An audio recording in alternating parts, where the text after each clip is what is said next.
Chapter 654. The Ru family inn was the largest inn in Yong County. It was also the most famous inn in the entire Shu prefecture. Although the inn had only been built for less than a year, because of its comfortable environment, attentive service and friendly price, its reputation had long spread. Regardless of whether it was a passerby or a passing merchant, they were all willing to stay here. Single rooms, standard rooms, husband and wife rooms, family rooms, luxurious rooms, chess rooms, and a series of rooms were available to meet the needs of all kinds of guests. Although it was located in the desolate Shu prefecture, the business of the Ru family inn had always been booming. Since they moved here, in just a few months, 3 inns in Yong County had closed. Even the shops had been bought by the Ru family inn. It should be time to open a branch. Just like the name of the inn, it was like home. It gave its guests the feeling of being at home. Step by step, the Ru family inn had clearly achieved this. At this time, it was only early in the morning, but there were already many people busy at the entrance of the inn. Erlang, move quickly. We need to set up the platform before noon. A bare-chested man was moving things out of the hostel next to the inn.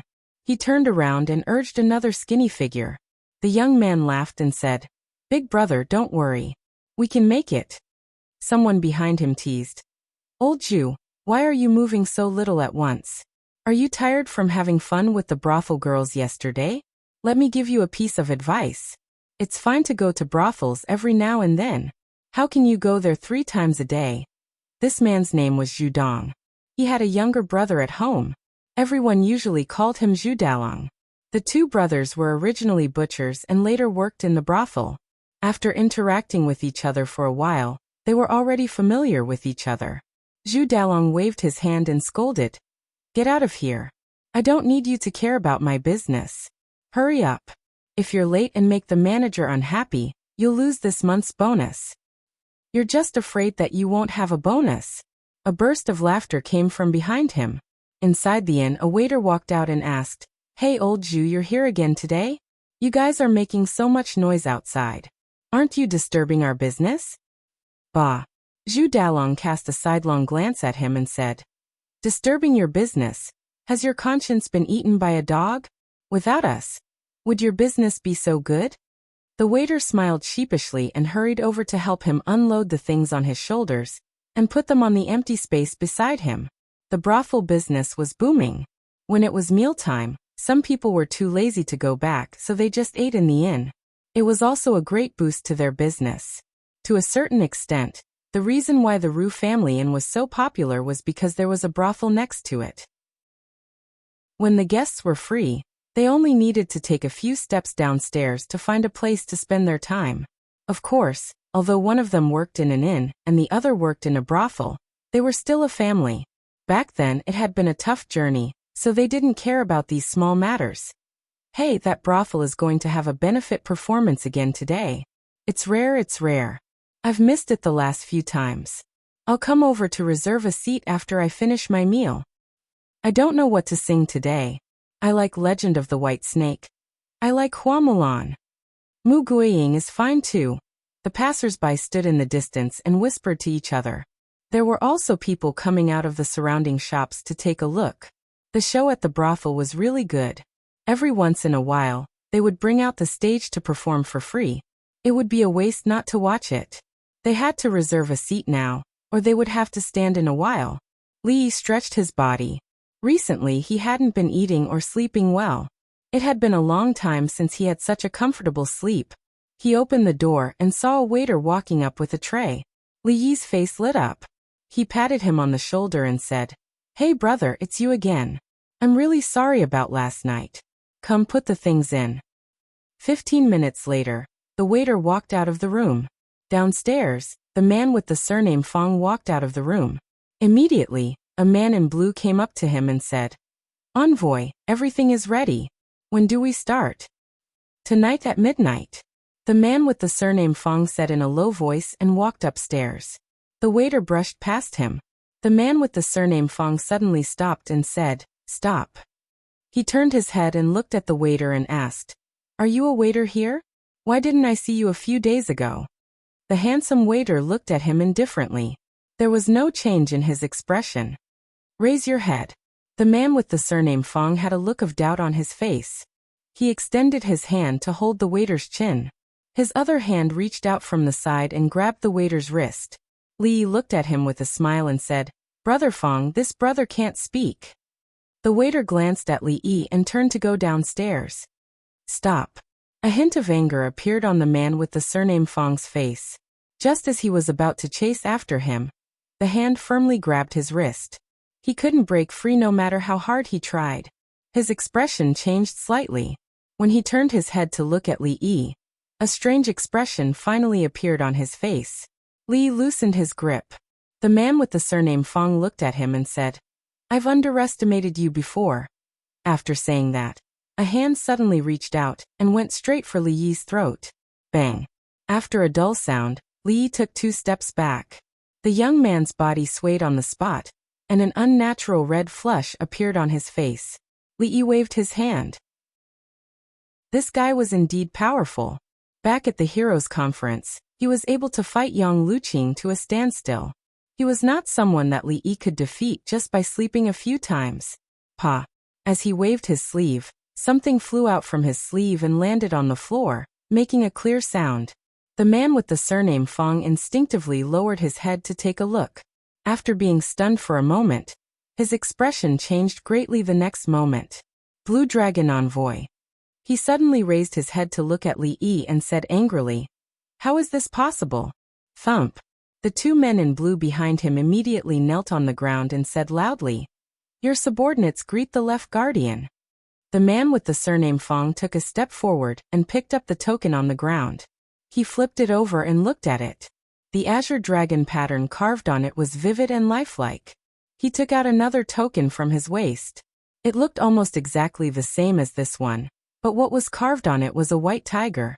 Azure dragon on the left and white tiger on the right. The azure dragon was the leader, and the white tiger was the support. The left guardian of the holy religion. The left protector whose status was only below that of the empress. He narrowed his eyes, looked at Li Yi, and said coldly, "Where did you get this token? Tell me the truth." Li Yi calmly glanced at him and did not say anything. A trace of anger appeared on the young man's face. He turned to the 2 men in blue behind him and said, "You 2 capture him. I'll go ask her ladyship." The 2 men in blue lowered their heads and remained unmoved. The young man with the surname Fong's expression changed. He looked at Li Yi with an even more vicious gaze. However, he did not say anything else. Instead, he walked straight to a door in front of him. After knocking on the door, he pushed it open and walked in. The young man angrily looked at the middle-aged Taoist nun who was sitting cross-legged on the bed and asked, "Auntie, I want an explanation. Why is he the left guardian? Who is he?" Chapter 655. Li Yi stared in astonishment at the man in blue, who was kneeling on the ground with a pious expression. The man in blue could be considered as a small executive within the Holy Church, but he actually behaved like a fanatic.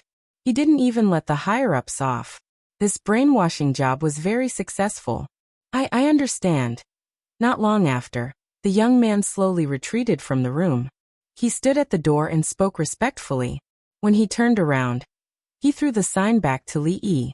He glared fiercely at him again, then flicked his sleeves and left. Li Yi held the sign in his hand and looked at it as he walked downstairs. That fellow just now seemed to have taken out a similar sign. On the way here, he had heard from the man in blue that besides the Empress, the Holy Church also had the left and right protectors, 8 purple-robed envoys and more blue-robed envoys. There were even more yellow-robed envoys. And then there were 100,000 followers. However, all the believers had only seen the right emissary. As for the mysterious left emissary, whose position was second only to the Empress, he had never seen him before. Based on the situation just now, his sign seemed to be worth a bit more than the sign of the young man surnamed Fong. Azure Dragon Envoy. Li Yi thought for a moment. The Azure Dragon on the left and the White Tiger on the right. If he was the Azure Dragon Envoy, then wouldn't the man surnamed Fong be the White? Oh, so shameful. That man surnamed Fong was really shameless. We pay our respects to the left protector. Seeing the sign in Li Yi's hand, the dozen or so people around him all knelt down on the ground. The diners downstairs looked at this scene in astonishment. Their chopsticks fell to the ground. At the door, the young man surnamed Fong stopped in his tracks. He clenched his teeth and punched the wall. Then he strode out of the inn. In the hall, a steward said to a servant loudly, "Be careful on the road. Remember to buy live fish, fresh ones." The handsome servant nodded slightly. He raised his head and glanced at the steward, then slowly walked out of the inn. Big Brother Lu's words are too biased. Who said that women enjoy leisure? Men fight at the borders while women weave at home. Afternoon. A loud and clear voice came from a wide plaza next to the Rue Family Inn. The Rue Family Inn and this brothel had both been moved here a few months ago. The so-called brothel was nothing more than a place to sing operas and listen to books. The stories were old-fashioned, and the plots were boring. Usually, when people were free, they rarely went to the brothel to watch operas and listen to music. However, this brothel subverted their understanding of brothels. There were novel stories, interesting scripts, and exquisite performances. Most importantly, the price was low. You could watch it for an hour with just 1 copper coin. Every few days, they would set up a stage outside to perform for the passers-by to watch for free. Therefore, although the brothel had only been here for a short period of time, it had accumulated enough popularity. At this moment, the woman on the stage was singing a new play, Hua Mulan. It was a story about a heroine who joined the army on behalf of her father. It was said that the current Princess Royal was also a heroine who was not inferior to any man. She fought bravely against the people of the Qi Kingdom, and helped the Jing Kingdom regain its dignity. The people of Shu Land had long heard of this story. Do you think that Hua Mulan, a woman, can lead an army to war? Who says she can't? Can't women fight? Doesn't your wife beat you up all day? What I mean is, as a woman, won't she be discovered in a place where men eat and sleep? Idiot! If you want to sleep with her every night, what would you say? The passers-by chatted as they watched the show. From time to time, people from the inn would come out and join the crowd. As for those who were self-conscious and did not want to be crowded with ordinary people, they could watch the show through a stage on the second floor of the Rue Family Inn for just 1 silver coin. The view was clearer, and the view was better. If they added another silver coin, they could enjoy the super VIP seats in the front row. They would also be provided with free sunflower seeds, mineral water, and melon seeds at no extra cost. Every free performance at the brothel would last from noon to night. Yong County did not have a curfew, so everyone could watch the show. Gradually, a few people in yellow walked out of the inn. They stood outside the crowd and watched with interest. A man carried a pole and walked over from afar. He shouted, "Herbal tea! Herbal tea! 2 copper coins for your fill." Every time there was a benefit performance at the brothel, there would be hawkers who wanted to take advantage of the opportunity to sell tea and fruits. Their business was much better than usual. It was already early April. From April onwards, summer would begin in Shu Prefecture. Immediately, someone walked out from the crowd and said, "Give me a cup of tea." "All right." The man laughed and immediately scooped up a cup of tea for the man. The man picked it up and drank it in 1 gulp. He smiled and said, "Delicious. Give me another cup. I've never had such a taste before. Hee, a family recipe." The man laughed and scooped up another cup. At the edge of the crowd, a few people in yellow turned back and looked. They licked their lips and looked at the stage again. The youth with the surname Fong walked in front with a gloomy expression. 2 people in blue and several people in yellow followed behind him. A man in blue stepped forward and said, "Guardian, everyone is ready. We are only waiting for your order." "There's no need to wait for me. Once it's midnight, we will act immediately," the youth with the surname Fong said and suddenly stopped. He tilted his head and glanced at them before continuing to walk forward. The people behind him parted ways. The youth with the surname Fong changed his direction and walked towards a deserted alley. Yong County was desolate and not very prosperous. The further the youth with the surname Fong walked, the more remote it became. After about 15 minutes, he reached a dead end. The youth with the surname Fong walked into the alley. Then he turned around and crossed his arms. He said coldly, "Aren't you tired after following me for so long?" As his voice fell, a figure slowly walked out from behind. The moment he saw the figure, The youth with the surname Fong was startled. He blurted out, "It's you?" Then, a cold smile appeared on his face. He said, "I knew there was something wrong with you. I just didn't expect that you would have such guts. You actually dared to follow me alone." The youth with the surname Fong looked at the servant and clapped his hands. A few figures surrounded him from behind. They were the people in blue and yellow. The youth with the surname Fong looked at him and said coldly, "You are in cahoots with that imposter, right?" The handsome manservant didn't answer. His expression was still calm as he slowly walked over. This undisguised disregard caused the expression of the youth with the surname Fong to completely darken. "Take him down." He waved his hand and said coldly, "Take him alive. I want to see what that imposter is plotting." The people in blue and yellow sped up and walked towards the handsome servant. 3 breaths later, the youth with the surname Fong knelt on the ground. A long sword was pressed against his neck. His face was pale and he asked in a trembling voice, "Who are you? What do you want?" Chapter 656. At dusk, the weather turned from scorching hot to sultry. The operas in the inn's brothel also changed from Mulan, Peacock Flies Southeast, Mu Guiying, to Legend of the White Snake and Journey to the West. As the show went on, the number of onlookers around the stage increased instead of decreasing. There were no entertainment activities in the county, and everyone was idle. Who wouldn't like free excitement? It was just that after watching and chatting for a long time, they were very thirsty. Fortunately, there was a stall selling herbal tea to quench their thirst. More and more people walked over and spent 2 copper coins to drink a bowl, before turning back to continue watching the show. "Give me 10 people." A man in yellow walked over and threw a handful of copper coins on the table. "Okay, please wait a moment." The man quickly put away the money, opened the 2 buckets and said, "I've been selling for a day. There's not much left anyway. You can drink as much as you want. After you finish, I can pack up and go back." More than 10 men in yellow and a few men in blue heard this and walked over. As Li Yi was about to walk out of the inn, a man in blue came forward and said awkwardly, "Lord Protector, the Queen said you can't go out." Li Yi waved his hand and said, "I'm just going out to watch the show. I've already prepared a place for you on the 2nd floor of the inn. Please move to where you can see better. There are too many people up there. It's boring. I'll go up and clear the place. Why don't I bring those performers to the Protector's room?" Li Yi did not know whether he should be happy to have such a conscientious subordinate who was always thinking of his superior, or whether he should kick him to death.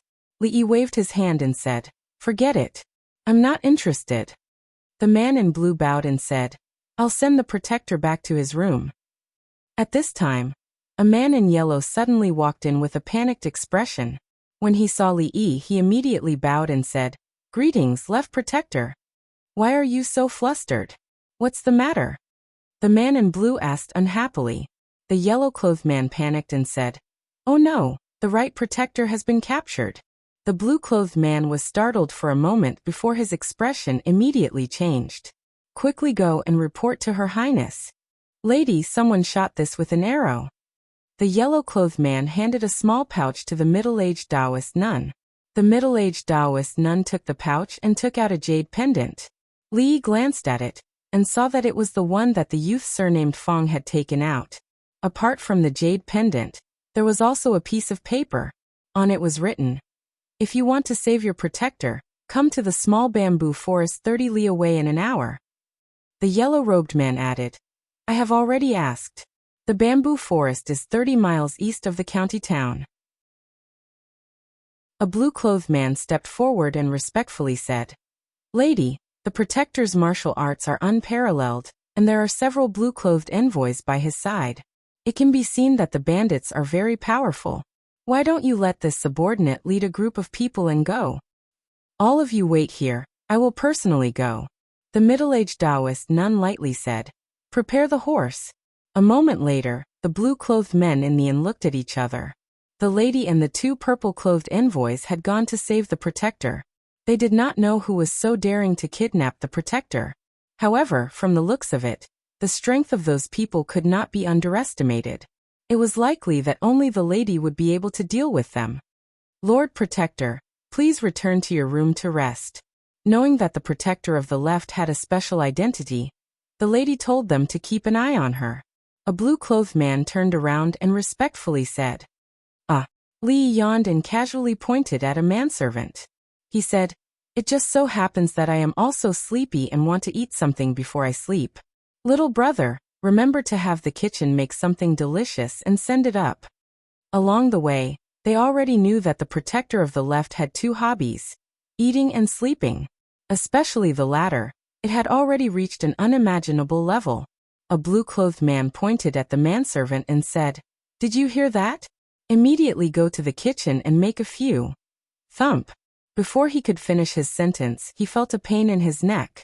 His vision darkened and he fell to the ground. The other blue-clothed man was startled. He was about to move, but before he could make a sound, he fell to the ground. Not far away, someone had already noticed that something was wrong. As he ran over, he shouted, someone come quickly." However, his actions did not receive much response. Outside the door, the man selling herbal tea had already disappeared without a trace. A dozen or so figures were lying on the ground, causing the crowd to panic. "Let's go." Mississippi Lou casually pulled out autumn water from under the table and used its sheath to knock over a few people. She grabbed Li Yi's arm and rushed towards the door. Just as she was about to step out of the inn's door, she suddenly stopped. The middle-aged Taoist nun placed two fingers on her shoulder and said, "Alliance Master Lu, long time no see." She originally wanted to lure the tiger away from the mountain to escape, but she did not expect the Taoist nun to play hard to get. She should have already left the county town in a quarter of an hour, but she suddenly appeared at the door. A grandmaster actually used such a shameless sneak attack. Mississippi Lou's acupoints were sealed. She could only speak and could not move. All the previous arrangements were useless under the Taoist nun's absolute strength. Take some people to the small bamboo forest and bring the protector back. The middle-aged Taoist nun ordered. Two men in purple obeyed and sent people to bring back the dozen or so people who were drugged. They then gathered about 20 people and quickly left the inn. With such an accident and the fact that it was already late, the charity performance outside the inn naturally could not continue. The Taoist nun sat at the table and looked at Mississippi Lou and asked, "Alliance Master Lu followed us all the way from the capital. It must have been difficult, right?" Mississippi Lou glanced at her with a calm expression and did not speak. A hunchbacked old man who was being held down by the man in blue said, "My lord, this really has nothing to do with us. If we don't do as she says, she will bring people to kill my entire family." The old man's face was full of fear.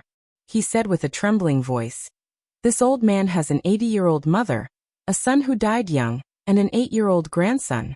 My lord, please spare my life. Please spare my life." "My lord, he is the innkeeper of this inn." The man in blue brought the old man over and said. Mississippi Lou glanced at the old man and said, "He is right. This matter has nothing to do with him. If you want to kill me, do as you please. I don't want to involve innocent people." Listen, it really has nothing to do with me. It really has nothing to do with me." The old man seemed to finally realize that the Taoist nun in front of him was the one in charge. He hurriedly stepped forward and bowed, saying, "I was forced to do this. Spare me, damn Taoist nun."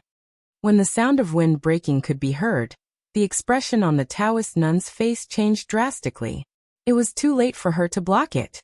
She raised her palm and took a few steps back. She covered her shoulder, and a trace of blood flowed from the corner of her mouth. The hunchbacked old man had already straightened his body. His face twisted and he instantly changed his appearance. "Cough, it's you." The middle-aged Taoist nun coughed lightly and said word by word. A dignified grandmaster actually resorted to such a shameless sneak attack. "Aren't you afraid of being ridiculed by others if word gets out? You're speaking as if you didn't sneak attack me just now." The old man curled his lips and looked at her. He said with some anger, "Do you know how much suffering I've suffered because of you?" At this point, the old man's expression became even more furious. In the next moment, he rushed toward the Taoist nun. "I'm going to settle this score with you today." If she was at her peak, she would naturally not be afraid of this old man. However, She had been injured by the sneak attack just now and her strength had been damaged. She was no match for him. The Taoist nun's figure flashed and disappeared outside the door. Where do you think you're going? After dealing with the Taoist nun, these small fries were naturally easy to deal with. Thinking of the hardships he had suffered along the way, the old man's resentment toward her immediately increased. He immediately followed her out. How do we unseal her acupoints? Li looked at Mississippi Lu and asked anxiously. Mississippi Lu shook her head. She used a unique technique. You can't undo it. Then what should we do? Mississippi Lu glanced at him and closed her eyes. After a moment, an abnormal flush appeared on her face. She bit her lip and after her body trembled, she suddenly opened her eyes. She picked up Autumn Water with one hand and grabbed his arm with the other. She said in a low voice, While she's not here, leave quickly. Chapter 657. Hurry up and protect Her Highness. Seeing the old man chasing after the Taoist nun, a man in purple pointed and said anxiously, You guys stop the two of them. As soon as he finished speaking, several people fell to the ground at the inn's entrance. Although the handsome manservant's face was pale, he left afterimages of swords wherever he went. The ordinary blue-clothed and yellow-clothed messengers could not withstand his attacks at all. The purple-clothed man's expression was ugly. The holy religion had only left a few people here. Some of them had been taken away by the right emissary, while the rest were scattered around the inn. Among them, the ones in charge of guarding had been knocked out, and the rest had gone to rescue Her Highness. There were not many people left. After a moment's hesitation, he quickly turned around and galloped in the direction where Her Highness had disappeared. Comparing the two of them to Her Highness, he immediately made a decision in his heart. Leader, leave this to us. Hurry up and leave. In the darkness of the night, a man on a horse galloped over. He nimbly flipped over the horse and dismounted. Behind him, there were several figures following closely. Thanks. Li Yi and second young mistress Lu quickly mounted their horses. They turned around and said to the man, Be careful, heroes. He tightened his legs around the horse's belly and shook the reins. The two men and the horse quickly disappeared into the night. A few more yellow-clothed figures rushed out of the inn. What are you going out for? Stay and have fun. The man grinned maliciously and went up to them. In an instant, the sound of weapons clashing rang out in the inn. One of the blue-clothed men had extraordinary skills, but the other side had more people. The yellow-clothed men could not help him much. The two groups were in a stalemate and fell into a stalemate. After a while, the man in front estimated that it was about time and shouted, There's trouble. Brothers, retreat. As soon as he said this, the others no longer continued to fight. They quickly left the inn and ran into the depths of the night. Inside the inn, the blue-clothed man covered his wound with a gloomy expression. A yellow-clothed man came forward and asked anxiously, Sir, what should we do now? The blue-clothed man thought for a moment, then said in a deep voice, Wait here for the Empress to return. Not long after, another person came forward to report. This subordinate found the shopkeeper tied up in the woodshed in the backyard. There were also a few workers there. After the battle just now, the blue-clothed and yellow-clothed men were all injured. They came to the woodshed and untied the ropes that bound the shopkeeper and his assistants. The man in blue asked in a deep voice, Do you know the identity of the person who kidnapped you? The manager of the restaurant was an old man. At this moment his face was pale. His lips trembled as he said, I don't know. The man in blue turned around with a gloomy face. Just as he was about to speak, he lowered his head and saw a dagger protruding from his chest. He turned his head back with difficulty. Xiao, xiao, xiao. Several ear-piercing sounds rang out, and the yellow-clothed men behind the blue-clothed man were all shot in between their eyebrows. They fell to the ground in response, and the waiters of the inn put away their crossbows. The old man pulled out the dagger and said in a low voice, Hurry up and clean up. Not long after, a raging fire was ignited in the inn. People came out of the surrounding shops and houses one after another. When they saw the innkeeper wailing outside, they could not help but widen their eyes. There's a fire. The street at night suddenly became noisy. At this time, the city gate was not closed. Li Yi shook the reins, and the horse under him sped up. Everything would be easy once they got out of the city.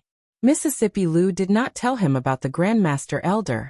In fact, when he kidnapped the man surnamed Fong, he did not intend to lure the Taoist nun away at all.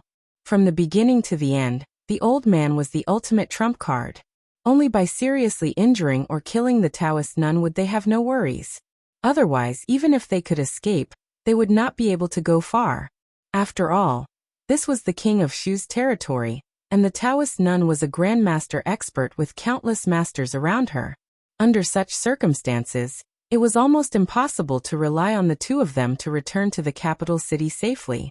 And if the Taoist nun really fell for such a shallow trick of luring the tiger away from the mountain, the next thing she would have to do would be to run for thousands of miles with even more difficulty. Just now you don't speak. Before Li Yi could open his mouth, he was interrupted by Mississippi Lu. If she did not want to speak, then so be it.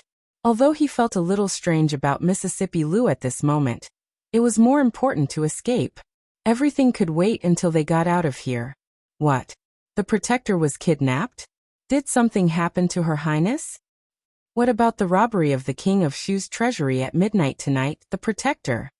Forget it for now. Follow me to rescue Her Highness. Dozens of black-clothed figures quickly rushed out of a low-rise house. They caught a glimpse of a horse galloping on the street in front of them. At once a man in blue was startled, and then he shouted, "Stop them!" Hoot! The horse's hooves knocked on the bluestone-paved street, making a crisp sound. Looking at the man in blue and the dozens of figures behind him, Li Yi's face darkened. Mississippi Lu jumped off the horse and brandished her sword. Go! Dozens of black-clothed men swarmed over. Li Yi dismounted from the horse and caught a weapon that Mississippi Lu threw at him. He took a deep breath and leaned in her direction. It's a rebellion, a rebellion! Jiang Ziyan hurriedly walked on the street, followed by a crowd of black figures. Just now, someone reported to the police late at night that more than 10 people fought in the Ru family inn. It was said that many people died. This was a serious case. He immediately summoned all the bailiffs and bailiffs in the county government, as well as the people nearby. Nearly 100 people rushed to the scene of the crime. It was impossible for him not to be anxious. If there were large-scale civilian casualties tonight, his position as the county lieutenant would be over. Although he wasn't very satisfied with this position, it was better than nothing. Resigning and being dismissed had completely different meanings. Sir, look ahead. Suddenly, the bailiffs at the front stopped, pointed to the front, and said loudly. Jiang Ziyan raised his head and saw on the street in front of him. Dozens of black-clothed men surrounded two figures, and the sound of weapons colliding came from the front. Lawless, really lawless. In broad daylight, in broad daylight, in broad daylight, in front of the dignified county lieutenant, they committed such violence. Jiang Ziyan's face showed fury. He waved his hand and said, "What are you waiting for? Save them." He retreated to the back of the bailiffs and then ran forward quickly with them. Li Yi's chest rose and fell slightly. He leaned back to back with Mississippi Lu. Around them were dozens of black-clothed men. Many people could only fall to the ground and moan, but there were still many people around them. Mississippi Lu coughed softly. Li Yi looked back and happened to see her wipe the blood from the corner of her mouth. "Are you hurt?" His face changed and he asked hurriedly. Mississippi Lu backhanded a person who was close to her and cut him down. She said coldly, "Don't be distracted in a fight of life and death. Have you forgotten what I taught you before?" Li Yi was stunned. He gritted his teeth and held the sword in his hand tightly again. "Catch them alive," the man in blue said coldly, but his face suddenly changed. He turned his head and looked behind him. A flurry of footsteps approached from afar. Nearly 100 bailiffs and bailiffs ran over and surrounded them.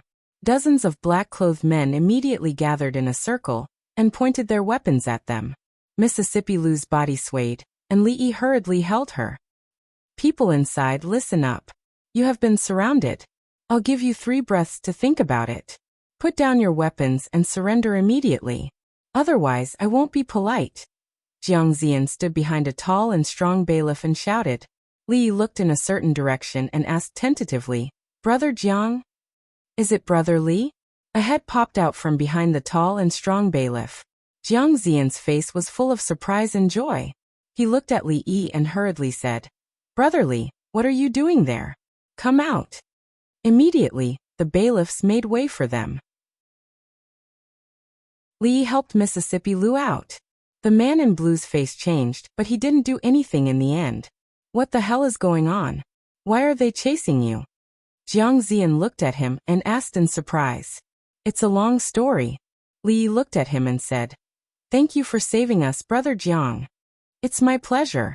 Jiang Ziyan waved his hand. Black-clothed and masked. These people don't look like good people. As the county lieutenant, it's my duty to keep order. Li looked at him and said, It's urgent. I need to leave the city now. Before he finished speaking, Jiang Ziyan took out a token from his waist and handed it to him. He said, The city gate is closed now. Brother Li, take this token and leave the city. They won't stop you. Li looked at the men in black and said, These people. Jiang Ziyan smiled and said, Brother Li, you can leave. Leave these people to me. Li helped Mississippi Lu get on the horse. He looked at him deeply and said, Brother Jiang, I will repay your kindness in the future. He shook the reins and the horse galloped in the direction of the city gate. You and I hit it off at first sight. You're welcome. Jiang Ziyan watched him go away. He looked back at the bailiffs and bailiffs, pointed at the men in black and said coldly, Take them all down. Chapter 658. You don't come near me. I'm the county lieutenant of this county, an official of the imperial court.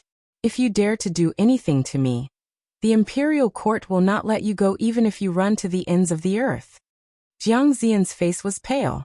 Looking at the man in blue walking toward him, he kept retreating.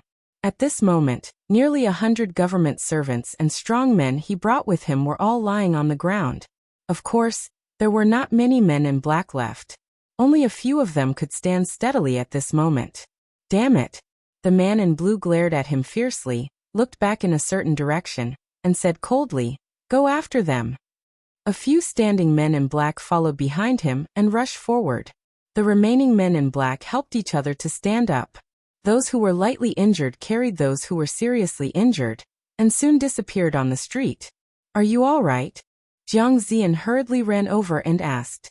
After a while, he breathed a sigh of relief. Although these men were a little embarrassed, fortunately, they did not kill them. The most serious injuries were only some superficial wounds. He looked up in the direction of the city gate and murmured, Brother Li should have left the city by now, right? At the same time, the man in blue looked at the closed city gate and the 2 rows of soldiers at the gate. His face was gloomy, and he said unwillingly, Retreat. On a path in the forest outside Yong County, Li rode on a horse. He turned around and looked at Mississippi Lu worriedly asking, How do you feel now? I'm fine. Mississippi Lu bit her lip, shook her head, and fell from the horse. Li Yi's face changed. He hurriedly flew down and caught her. Under the moonlight, her face could not be seen clearly. Li Yi reached out to touch her forehead, and his face changed again. It's so hot. He turned his head and looked around. Apart from the sounds of unknown insects, the forest was quiet. He had just escaped from Yong County. It was a barren mountain, and there was not even a place to stay. There was not even a shadow of a person. Where could he find a doctor? I'm really lucky today. That caravan looks a little small, but it's a fat sheep. I didn't expect that there would be people passing by in the middle of the night in the wilderness. I told you Yong County is my lucky place. A black shadow jumped down from the tree. His shiny head was particularly eye-catching under the dim light of the night. He pointed at the scholar in front of him and said loudly, This road is opened by me, and this tree is planted by me. If you want to pass through, you must pay for the road. Scholar, hurry up and hand over all your valuables. Oh, you even have a horse. Not bad, not bad. Li gently put Mississippi Lu down. 3 breaths later, he held the bald bandit by the neck and asked coldly, Where can I find a doctor? Spare my life, great hero. The bald bandit's face was pale as he spoke in a trembling voice. Open your mouth. Li Yi exerted some force in his palm, and the bandit immediately opened his mouth. In the next moment, the bald bandit felt something enter his mouth. His expression changed as he asked, "Great hero, what is this?" Li Yi let go of his hand and said coldly, "Half-step epilepsy," with a smile. "After 24 hours, if there is no antidote, you will laugh nonstop until your whole body festers, your meridians break, and your body explodes to death." Explode to death. Thump! The bald bandit's legs weakened, and he knelt on the ground. Li Yi kicked him and said, "Now lead the way." In the dark of the night, an old man covered his chest and jumped down from the city wall, that was dozens of feet high. In the end, he didn't manage to kill Taoist Nun. Although his sneak attack at the beginning was successful, it didn't achieve the result he had expected. Taoist Nun's strength was slightly higher than his, and there was also the group of troublesome little ghosts that gathered more and more. In the end, he could only seriously injure her. When he realized that he couldn't take her life today, he took the initiative to give up. Seriously injuring Taoist Nun should be considered as completing the mission, right? The old man took out a cloth bag from his pocket and threw a piece of candy into his mouth. He felt that he had forgotten something. He carefully filtered through the events in his mind. According to the second miss, if Taoist Nun really fell for the trick of luring the tiger away from the mountain, he should immediately leave the city and escape as fast as he could, rushing to the capital day and night. Even if Taoist Nun chased after him, it was still not enough for him to deal with Taoist Nun alone. But with the second miss, he would always be in an invincible position. If that damn Taoist Nun didn't fall for the trick, he would carry out the second plan. He would first seriously injure her, and the small fries would be easily taken care of. Then he would escort them out of the city. Suddenly, the old man stopped in his tracks and froze on the spot. Damn it! He slapped his forehead and couldn't help but curse. Just now, he was only thinking about killing Taoist Nun to vent his anger, and actually forgot the most important goal. If he couldn't bring them back safely, he wouldn't be able to complete his mission. The old man gritted his teeth and cursed bitterly. That damn Taoist Nun! The county magistrate of Yong County stood in front of the still-burning Ru family inn, his face extremely gloomy. At this time, the innkeeper was describing with tears and snot how those villains fought in the inn, and how they burned down the inn. He was a pitiful old man, and his little property was burned down in one night. How was he going to live in the future? The county magistrate asked in a deep voice, "Do you know who did it?" "I only remember that the leader was a Taoist nun, and her subordinates in yellow and blue." The old man's confession was quickly confirmed by the surrounding neighbors. After all, those people in strange clothes had been in front of them for a day, and it was hard not to notice them. "It's them." Jiang Zian came from the side and said loudly, "Lord Wu, when I came from the county government just now, I saw dozens of people daring to kill people on the street, and the leader was a man in blue. Fortunately, I arrived in time to avoid a tragedy." The county magistrate nodded and said, "The imperial court has sent an official document saying that Li Yi, the county earl of Chang'an, was kidnapped by a nun from the capital city, and may have arrived in Suzhou, so it should be Taoist Nun." Jiang Zian was stunned and asked, "Li Yi was kidnapped? When did this happen?" "About a month ago," the county magistrate said. "The imperial court asked us to rescue them immediately once we find their traces. His Highness, the King of Shu, has just ordered us to report to him immediately if there is any news." Jiang Zian seemed to have not recovered from the news. After a while, a strange expression appeared on his face, and he murmured, Li Yi, I didn't expect that you would have such a day." After a while, he seemed to think of something, and his face changed. He asked the shopkeeper, "What does the Taoist nun look like? Who else is with her?" "About 40 years old, and there is a young man who always wears a white robe beside her." The shopkeeper immediately told the truth. Jiang Zian immediately asked, "Is his surname Fong?" Yes. The young man surnamed Li called him Brother Fong. The shopkeeper said immediately.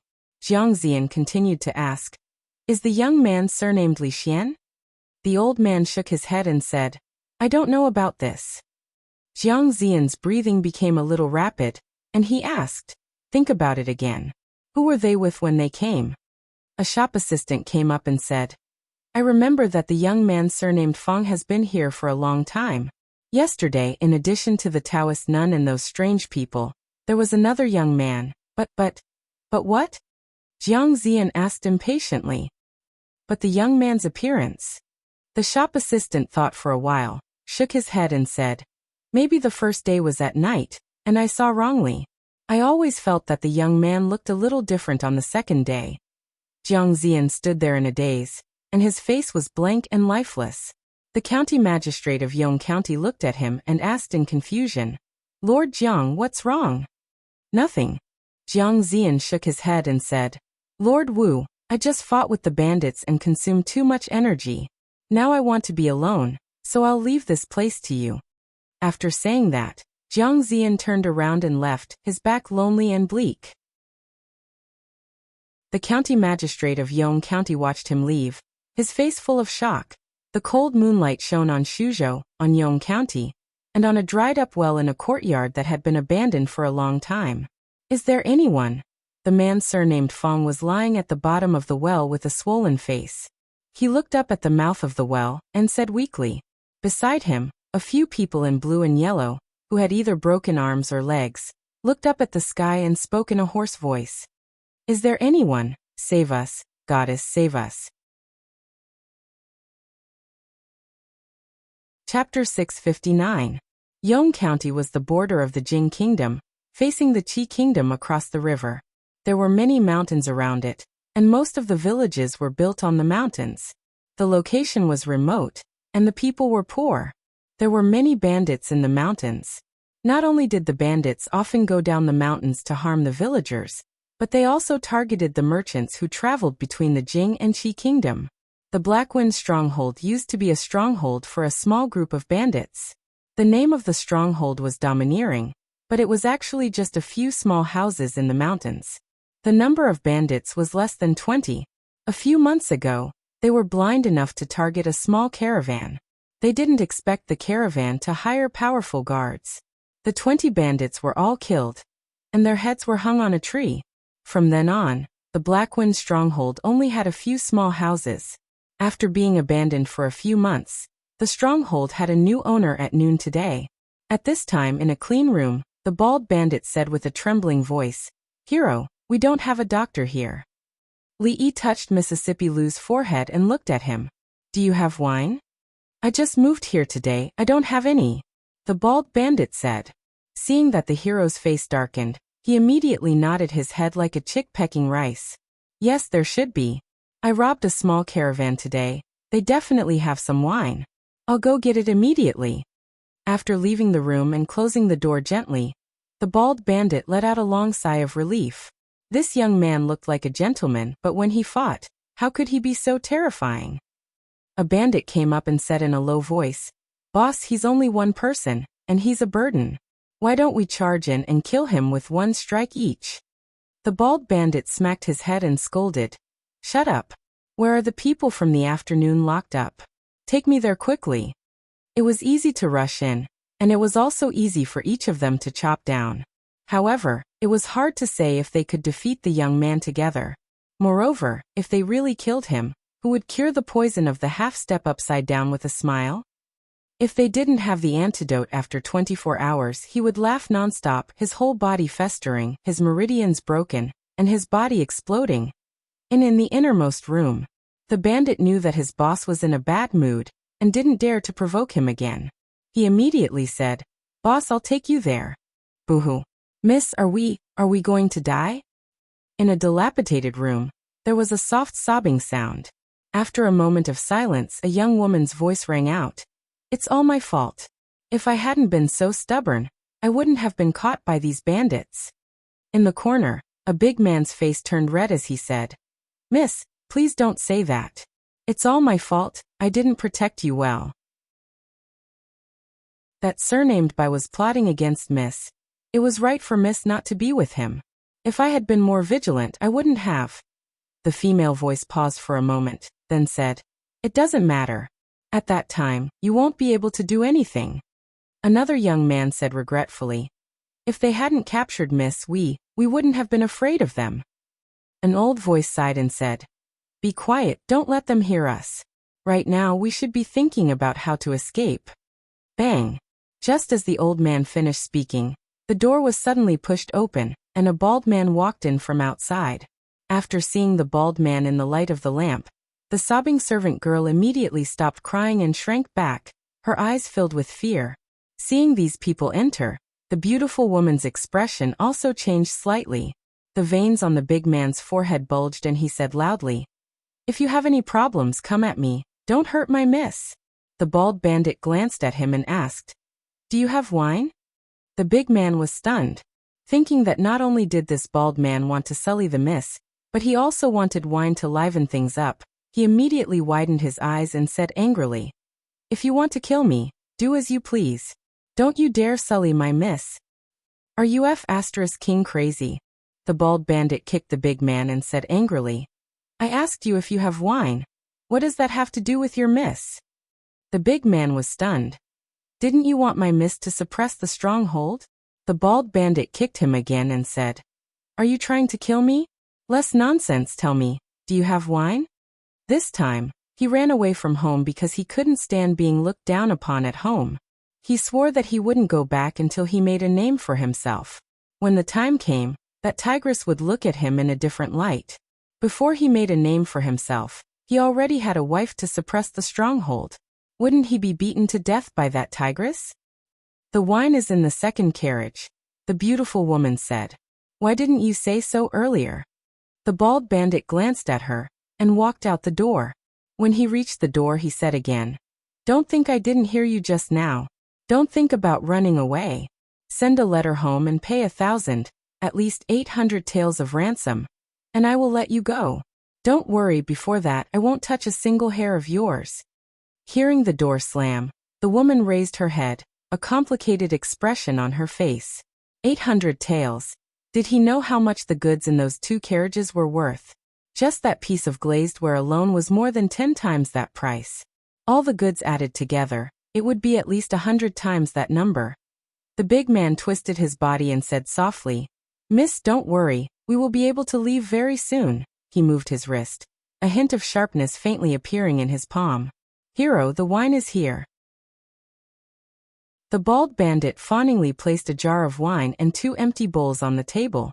Lee lowered his head to look at the porcelain bowls. The bald bandit immediately said, "I just bought it, it's clean. Get out. Hero, the antidote. Open your mouth." The bald bandit was overjoyed and immediately opened his mouth. Lee raised his hand and something flew into his mouth.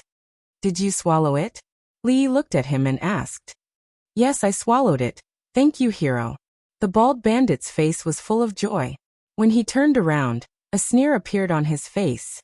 He walked to the door and turned back to ask, "Hero, was that the antidote just now?" "No." The bald bandit's expression was startled. Lee said lightly, "You ate 2 half-step with a smile. Now you only have 12 hours left. Still not leaving?" Lee looked back at him and asked, "Do you want another one?"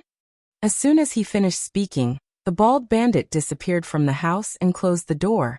Lee put the jar of wine and the empty bowls on the bed, and then put down the curtain beside the bed. He took an empty bowl and filled it with half a bowl of wine. After smelling it, he tore off a piece of his sleeve and dipped it in the wine. He lifted Mississippi Lou's hand and carefully wiped her palm. She was having a fever now, and there was no antipyretic, so she could only use the primitive method of physical cooling.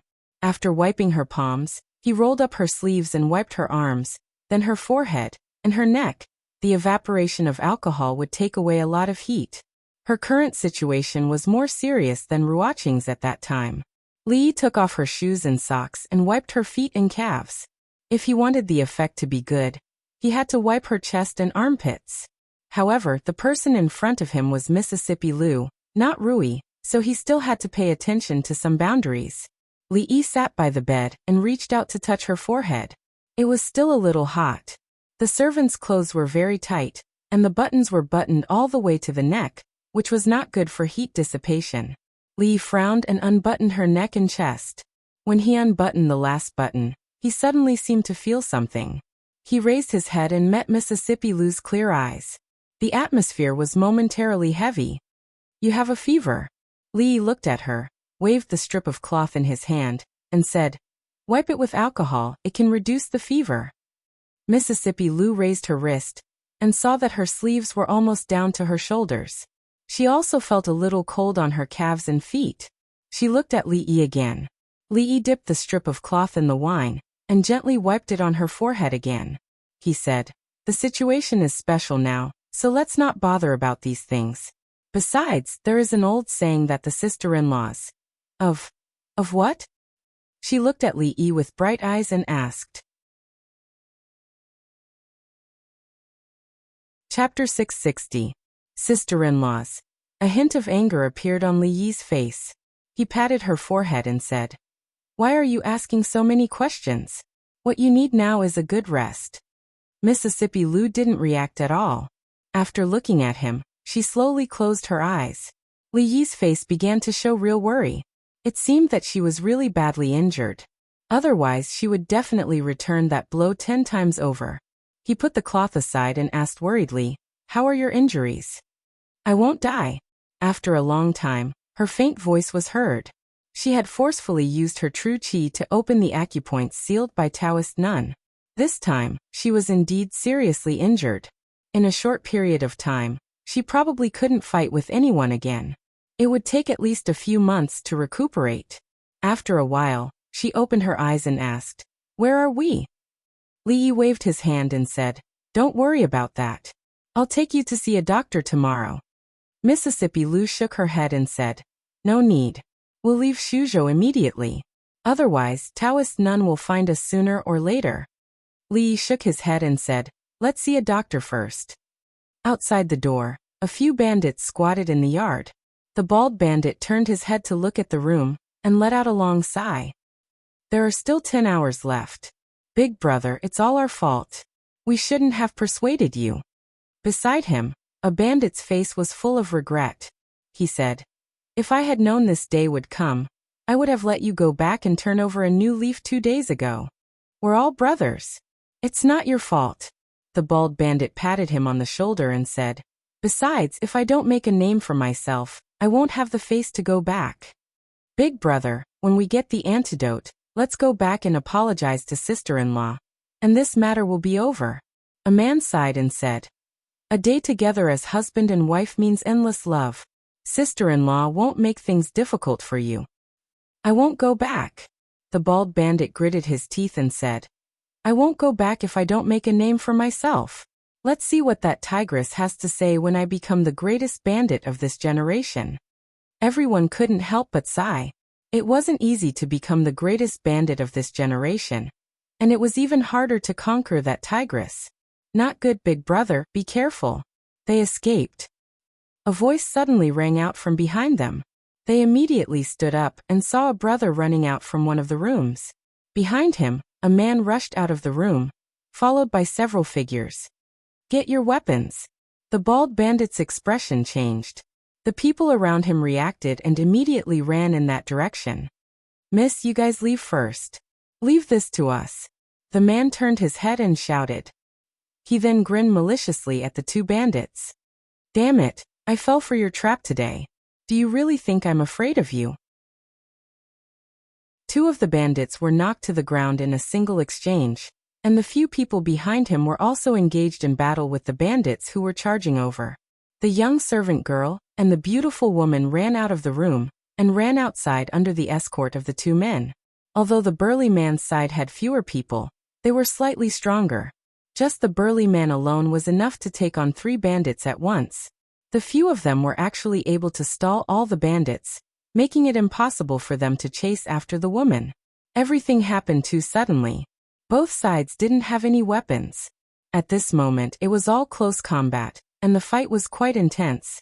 At this moment, a young man walked out of a room while supporting another person. The large man turned his head to look, and was slightly startled. He immediately said loudly, "Scholar, what are you waiting for? We'll stop these bandits. You should hurry up and escape." The scholar seemed to be frightened by the situation in front of him. He stared blankly at the scene in front of him, and didn't move at all. "Dalong, you go take them away." Seeing the scholar's appearance, a trace of helplessness appeared on the burly man's face. Immediately, a young man knocked down a bandit and quickly ran over. Hurry up and leave. The young man seemed to have finally returned to his senses. He carried his companion horizontally and quickly followed the young man away. He's quite strong, but too timid. Seeing this, the burly man said in a low voice and focused even more on dealing with the bald bandit in front of him. He didn't know if it was an illusion, but he felt that the bald bandit had suddenly become desperate. Seeing that the young man had left, the bald bandit roared angrily. He was both shocked and afraid. He really wanted to rush over and ask for the antidote back, but the burly man blocked him. His eyes suddenly widened, and with an angry roar, he pounced over again. The burly man's expression changed. At this moment, the bald bandit gave him a great deal of pressure. A quarter of an hour later, the burly man panted heavily, his whole body drenched in sweat. He looked at the bald bandit and said, "Isn't it just 1,000 taels of silver? We'll give it to you. We'll give it to you, all right? Get lost." The bald bandit spoke in a hoarse voice, then charged forward once more. Silver was important, but his life was even more important. Without the antidote, he would explode and die in 10 hours. "Do you really think I'm afraid of you?" the burly man said angrily. He gathered his remaining strength and punched out. It was already past midnight.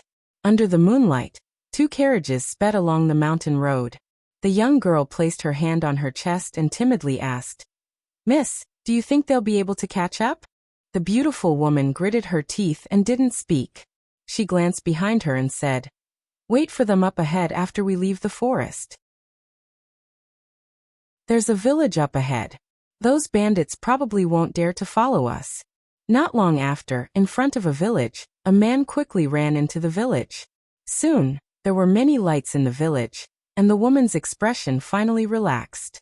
The young maid looked at the young man who came down from the other carriage and asked doubtfully, "Were you also kidnapped by those bandits?" "Yes." Lee nodded and said, "Thank you very much." "You're welcome." The maidservant smiled sweetly.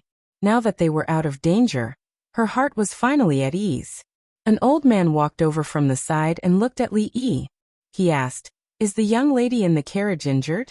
The maid was stunned and asked, "Grandpa Lin, there's only a young master in the carriage. Where did the young lady come from?" The old man smiled and patted her head lovingly. He didn't say anything. Li Yi suddenly looked at the old man and asked, "Do you know medicine?" The young girl nodded quickly and said, "Of course. Grandpa Lin was the one who cured me when I caught a cold last time.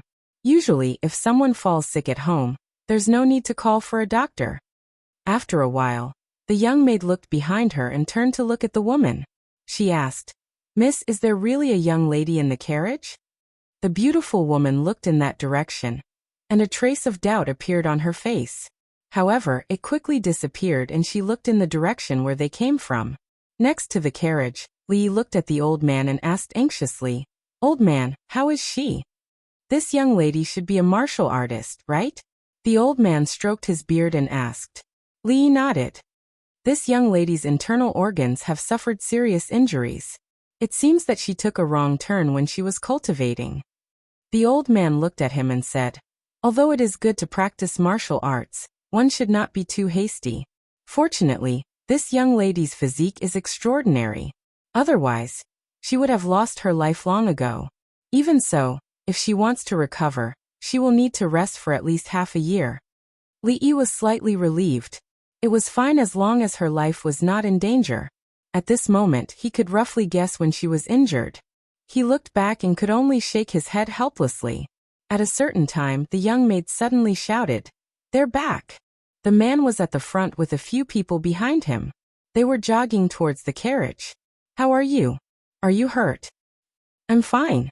The man panted and shook his head. He said, That bald man, he's a madman. He doesn't care about his life. He chased after us with all his might. In the end, I knocked him out and we took the opportunity to retreat. The bandits didn't catch up." Chapter 661. What?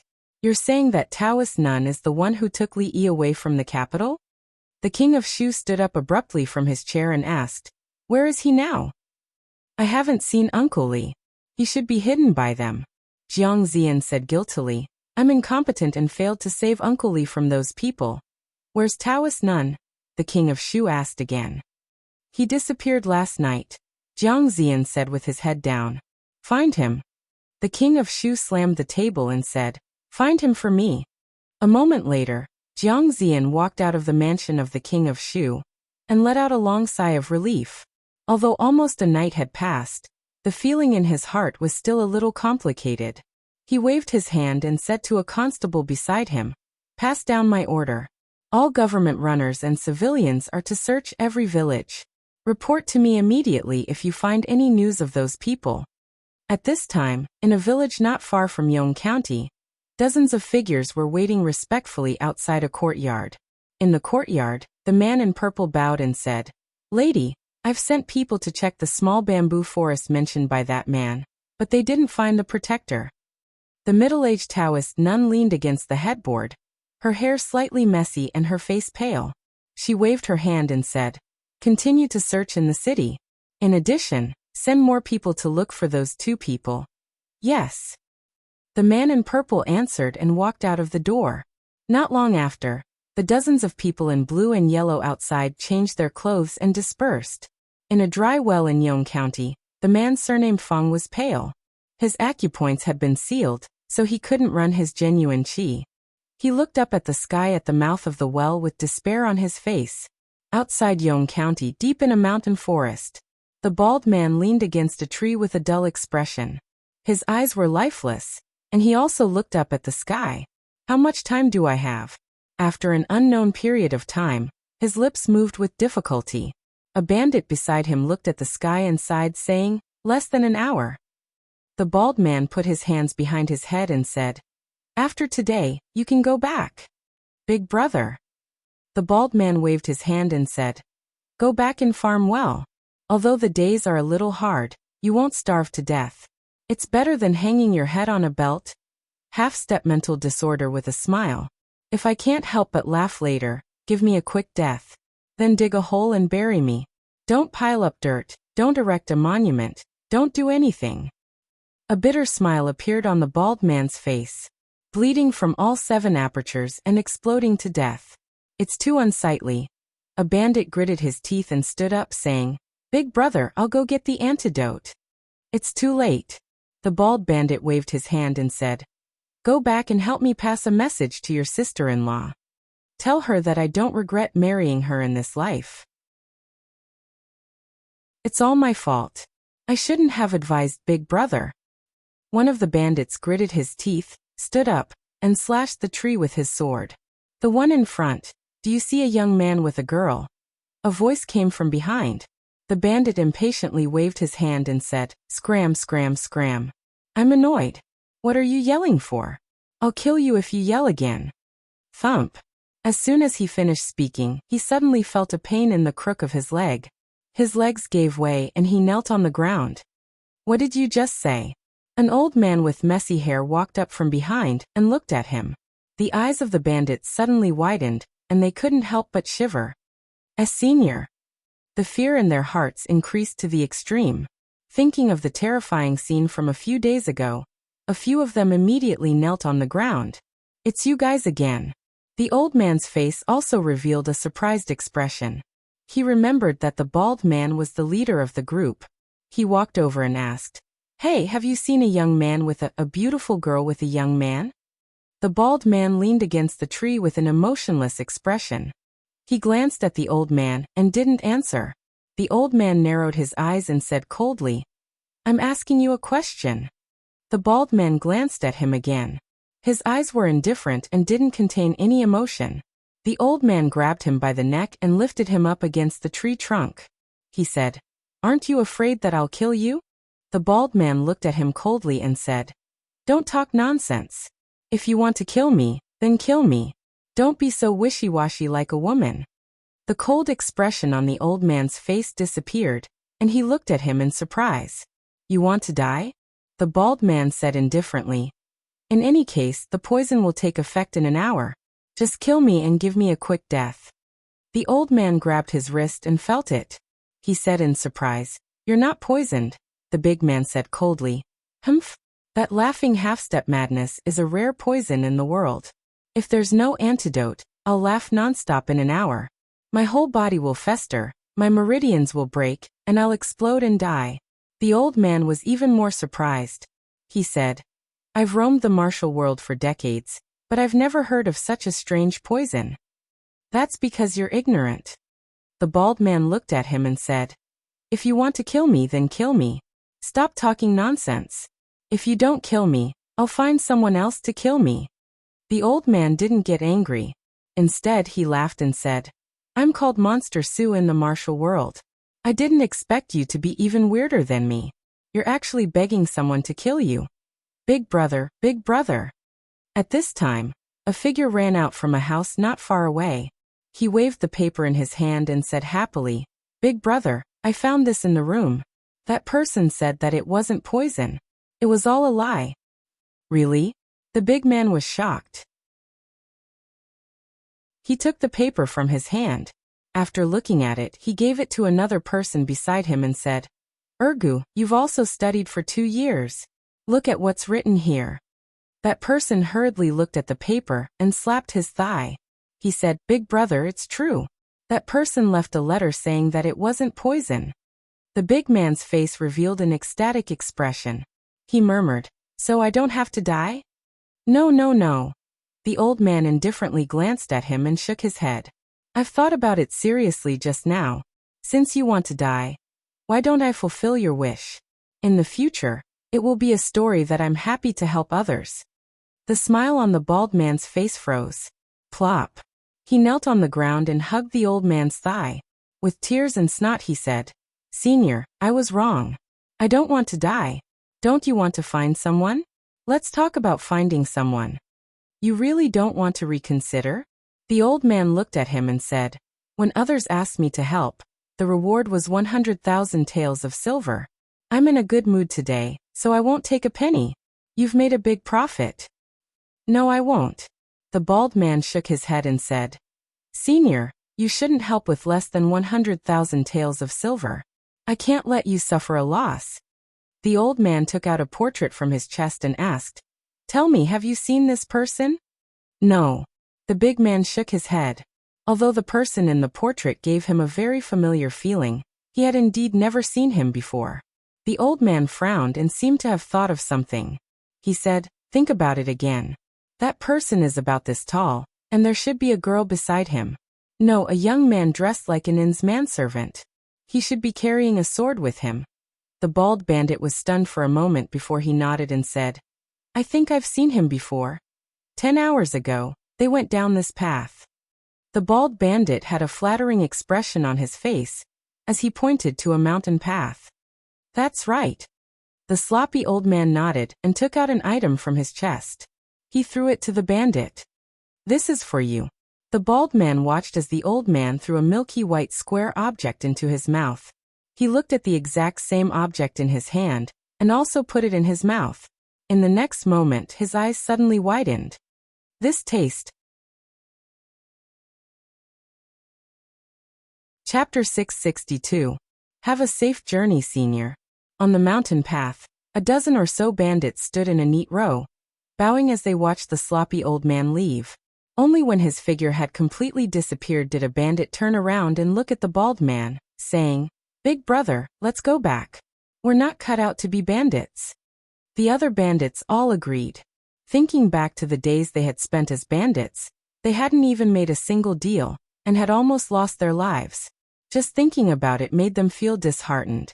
The bald bandit patted him on the shoulder and said meaningfully, Ergo, don't be discouraged when you encounter problems.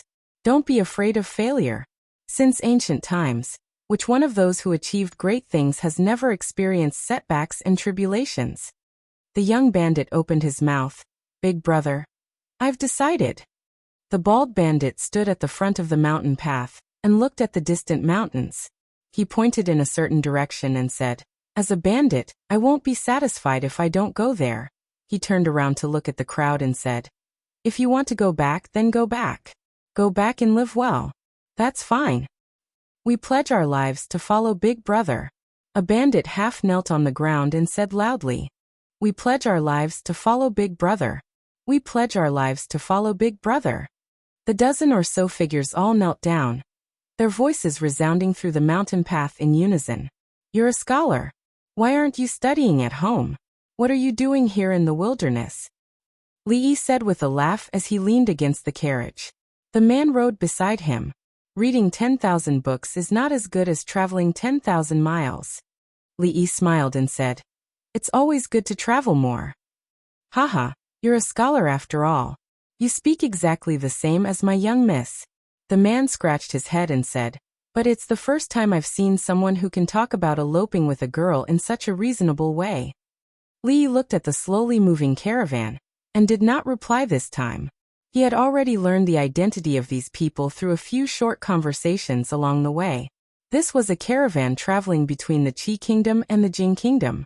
Although the Qi Kingdom and the Jing Kingdom were enemies, this did not affect the merchants much. They would take the goods of their own country to another country to sell, and then buy the scarce goods of their own country from the other country. Going back and forth, they could earn a lot of money. However, the distance between the two countries was long and there were countless dangers. Therefore, most of the caravans traveled in groups or attached themselves to some powerful large caravans. There were very few caravans that dared to travel alone with only a dozen people. A team led by a weak woman was even rarer. The carriage he was in was originally used to carry goods. Fortunately, there weren't many goods, so Mississippi Lu could rest inside. At this moment, the carriage was far away from Shuzhou. Mississippi Lu's current condition was not suitable for her to travel. When they arrived at the next state capital, she could contact the local brothel. After that, things would be much simpler. The man left for a while, and came back with the horse. He asked, My miss asked me to come and ask you where you are going? When we arrive at the next place where we can rest, let us down. Sorry for the trouble. It's a small matter, a small matter. The man waved his hand and said, Then I'll go and tell the Mississippi. Li Yi nodded. He lifted the curtain and looked inside. Mississippi Lu looked at him. You're awake? Mississippi Lu nodded. Then I'll sleep for a while. Call me if there's anything. He was already very tired after fighting with those men in black last night, and rushing all the way here.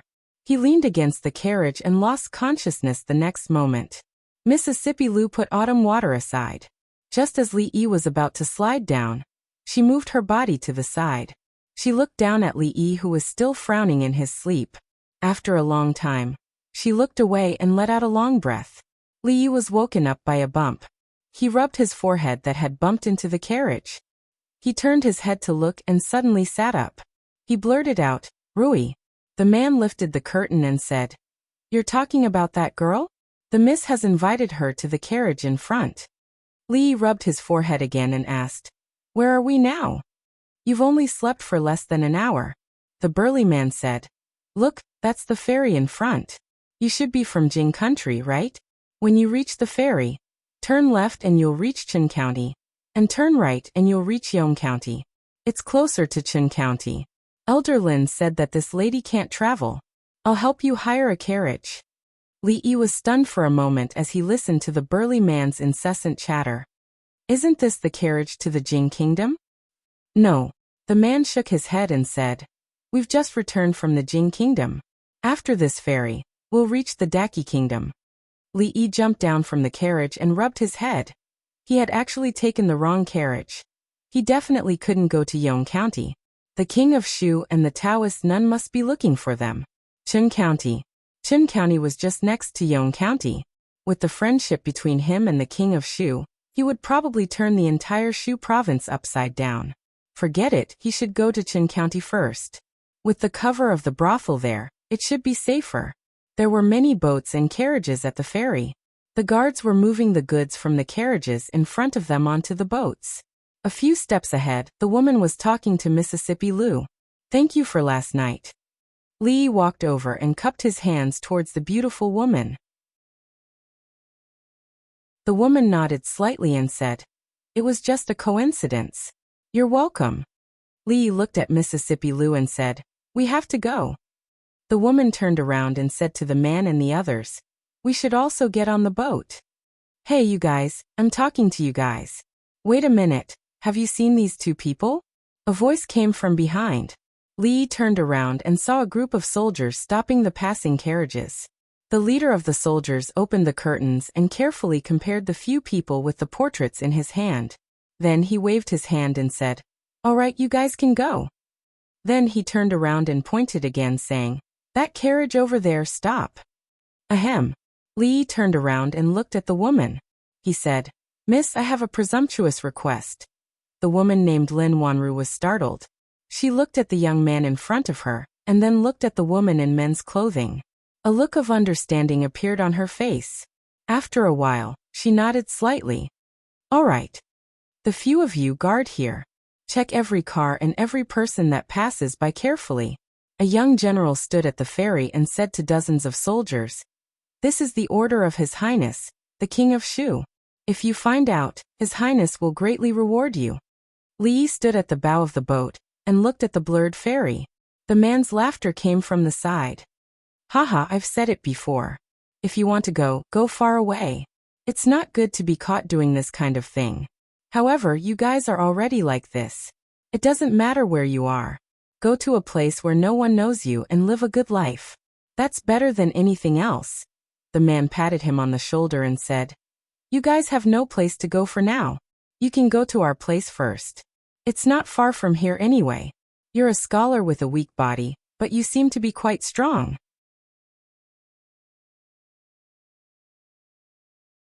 Chapter 663. Useless. All of you are useless. It's been 3 days and we haven't even found a shadow. What use do I have for you? In the King of Shu's mansion, the angry King of Shu flipped the table again. The local officials in Shu all lowered their heads and kept quiet out of fear. In all the counties of Shu, the bailiffs, civilians, and even the county lieutenant personally led people to patrol. However, not only the Taoist nun and the mayor of Chang, and they didn't even see the shadows of those men in blue and yellow. Looking for 2 people in such a big place like Shu was like looking for a needle in a haystack. Moreover, it was already the next day when the order was issued. Perhaps they had already escaped from Shu. Where could they find them? Continue to search for them, for if they are alive, I want to see them. If they are dead, I want to see their bodies. The King of Shu gritted his teeth and said word by word, "Yes, Your Majesty." The group of officials responded one after another and walked out dejectedly. Of course, they had to find them even if it was just for show. Otherwise, it would be hard to explain to the King of Shu. After all, the officials in Shu would have to rely on him in the future. In 3 days, the atmosphere in all the counties of Shu suddenly became tense. Soldiers could be seen patrolling the streets. Even in the remote deserted villages, there were civilians searching nonstop. The patrols were especially strict for unfamiliar foreigners. In a long-abandoned courtyard in Yongzhou City, a hand suddenly stretched out from the edge of the dry well in the courtyard. The young man with the surname Feng climbed out of the dry well with difficulty and lay on the ground weakly. 3 days. For 3 whole days, he didn't even drink water, let alone eat. Even though his sealed acupoints had been unsealed, he couldn't muster much strength at this moment. "Wait, I'll go find a rope," he said while leaning on the mouth of the well. Then he slowly turned around, pushed open the courtyard door, and staggered out. Not long after, a young man in tattered clothes with a face full of dust stood on the street in a daze. He looked at a noodle stall on the street, and couldn't help but gulp. Sigh. The owner of the noodle stall sat on the steps and looked at the crowd on the street in boredom. Then he looked at the empty noodle stall and let out a long sigh. Pa. The next moment, all his attention was attracted by the ingot of silver on the table. "Give me 10 bowls of noodles." The noodle stall owner could not help but feel a chill run down his spine when he saw the young man glaring at him. 10 bowls? He asked uncertainly. "Cut the crap and hurry up." The owner of the noodle stall shivered when the young man glared at him with a green light in his eyes. He immediately said, all right, please wait a moment, the noodles will be here soon." "Sir, your noodles are here." Soon, the stall owner served a bowl of noodles. Seeing that the bowl was empty in just a few breaths' time, he couldn't help but widen his eyes. The youth with the surname Feng looked up and said angrily, "What are you waiting for? Another bowl." "Oh, right away." The owner of the noodle stall hurriedly moved his hands again. He glanced at the young man and cursed in his heart. You finished the noodles that just came out of the pot in an instant. Are you the reincarnation of a hungry ghost in your previous life? Why didn't you burn yourself to death? Only after the young man had eaten 5 bowls did the boss stop and wipe the sweat from his forehead. At this time, there were already many people surrounding the noodle stall. Is it really that delicious? Someone asked doubtfully. He sat down at the side and said, Give me a bowl too. Tui. A moment later, he took a bite and immediately spat it out. He glanced at the young man and cursed. How can you eat such disgusting noodles? I thought it would be very delicious. You must have starved to death in your previous life.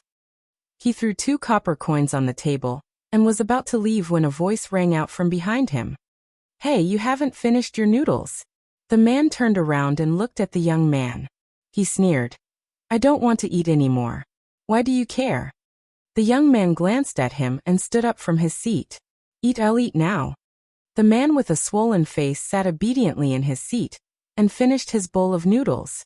He didn't even leave a single mouthful of soup. Under the coercion of the young man's gaze, he even refilled his bowl. Only then did he ask in a trembling voice, Is this enough?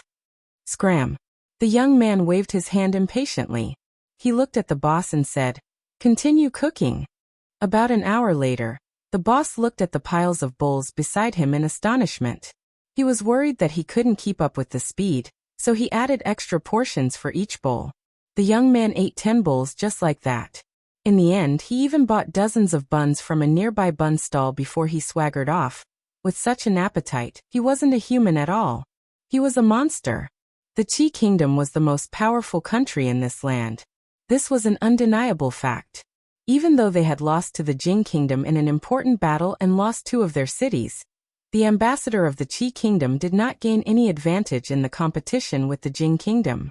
However, the Qi Kingdom's strength was far superior to other countries in terms of population, economy, and military.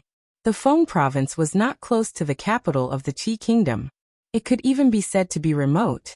The Jing Kingdom's territory was 3 days' drive to the south.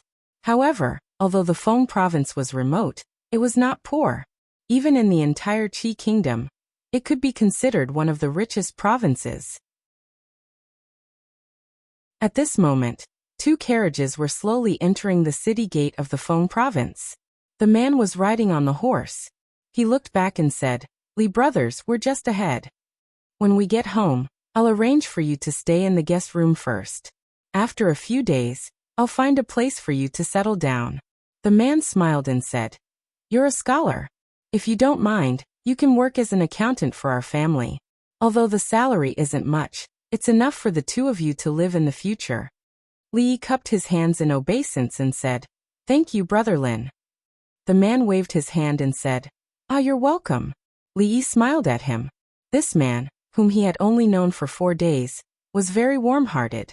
Perhaps it was because they had gone through thick and thin together that he took good care of them along the way. In the eyes of the man in front of him and all the people accompanying him, he and Mississippi Lu were probably a young couple who eloped. Li did not explain to them what they knew. This way, it would save him a lot of trouble. Mississippi Lu's injury couldn't be healed in a short time. She needed to recuperate in peace. It was not suitable for her to travel. He made the decision to settle down here temporarily after weighing the pros and cons. Although he didn't want to come to the Qi Kingdom, he was forced to do so under the circumstances a few days ago. Fortunately, this place was not far from Shuzhou. It would only take him 3 days to get there by carriage. What he needed to do now was to send a letter back to Yong County as soon as possible. The news from the brothel must be on its way. When it reached the capital, Rui and the others would make arrangements. This round trip would take at least 2 or 3 months. During this period, it was a good choice to recuperate in a place that neither the king of Shu nor the Taoist nun could think of. In the past few days, Li had a general understanding of the situation of the Lin family he mentioned. In this city, the Lin family could only be regarded as a small business. They ran several jewelry shops and occasionally did some international business. The girl named Lin Wanru seemed to be the current manager of the family business. The fact that the Lin family could hand over all the family business to such a young girl showed that she should have extraordinary ability. But unexpectedly, the girl looked soft and weak. She didn't look like a person with any means. When the carriage reached a certain place, the big man pointed and said, "That's the family's shop in front. There's a small courtyard next to the shop. Sometimes, when the shop is busy, the young lady will stay there. The young lady just said that she will have the place cleaned up in the next 2 days. You can stay there temporarily, until there are other arrangements in the future." After entering Feng State City, it took less than a quarter of an hour for the Lin family to arrive. The carriage drove in from a side door. Li Yi supported Mississippi Lu. The man led them to a wing and said, "You can live here for the next 2 days. If you need anything, let me know. When the yard is cleaned up in 2 days, you can move there." Li Yi walked into the room. After looking around, he turned around and asked in surprise, "Only this room? Is there a problem?" The man nodded and asked doubtfully. Li Yi was stunned. He shook his head and said, "No. Remember to call me if there is anything." When the man walked to the door, he turned back and said. After his figure disappeared, Li Yi supported Mississippi Lu to sit on the bed and said, "It's urgent. Let's make do for 2 days." Chapter 664. The Lin Family, Feng Province, Qi Kingdom. In a small courtyard, Li Yi squatted on the ground and fanned the fire gently. Mississippi Lu's medicine was simmering on the fire. The old man with the surname Lin was the doctor of the Lin family. After returning to the Lin mansion, he quickly sent someone to deliver some medicine. "Li brothers, which part of the Jing kingdom are you from?" The big man squatted on the side and chatted with Li Yi. He suddenly asked, "Qing'an Prefecture?" Li Yi replied casually, "Qing'an Prefecture? That's so far away." The big man showed a hint of surprise and said, "This time, you've almost passed through the whole Jing kingdom. It's quite far." Li Yi added more firewood and asked, "Brother Lin, have you been to Qing'an Prefecture?" The big man nodded and said, "About half a year ago, I went once with Mississippi. There's a Rui tavern in Qing'an Prefecture. The wine there is very strong, and the brothel there. I have to say, the drama in the Jing kingdom is much better than in the Qi kingdom." "Brother Lin, do you often go to the Jing kingdom?" Li Yi asked casually. The big man counted with his fingers and said, "I don't go often. I go with Miss twice a year. Including this time, it should be 4 times." Li Yi calculated the time and lowered the intensity of the fire a little. He thought of the seemingly gentle and weak woman and said, "Your family's young mistress is quite capable." "Miss is amazing." The big man nodded and said, "The Lin family's business depends on her. Otherwise, those good-for-nothings would have squandered all the family's assets." Mississippi Lu's medicine would be ready in a little more time. Li Yi simply sat there and chatted with the big man. The content was, of course, about the Lin family and the situation in Feng Province. The situation of the Lin family was also strange. The second generation of the family was all present, but they handed over the business of the entire family to such a weak girl. Of course, part of the reason was that Miss Lin's father had died early, and the eldest branch was only left with a weak woman and an underage younger brother. More importantly, she did have some kind of extraordinary talent in business. Just from the respect and admiration in this man's words, one could tell a thing or two. As for Feng Province, it was located far away from the capital city of the Qi Kingdom, and could be considered remote. However, its economic strength was not lagging behind at all. It was similar to how Qing'an Prefecture felt in the Jing Kingdom. When he entered the city just now, Li Yi had also observed a little. In terms of prosperity, this place was at least 18 streets away from Xuzhou. Of course, the most important thing to him was another point. The more prosperous and affluent a place was, the less influence the Taoist nun had. Especially in such an important city.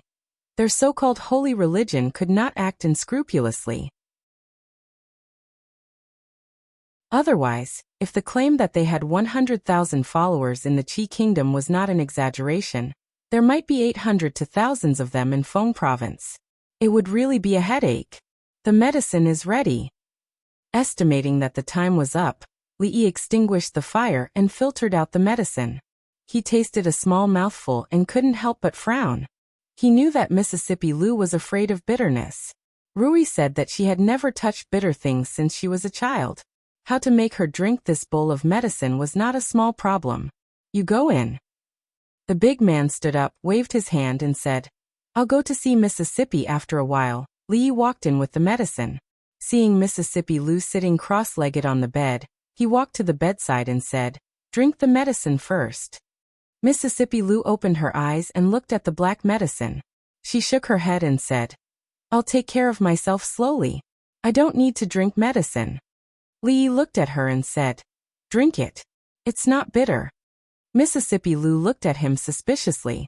Lee said with a straight face, I just tasted it. It's not bitter at all. If you don't believe me, look.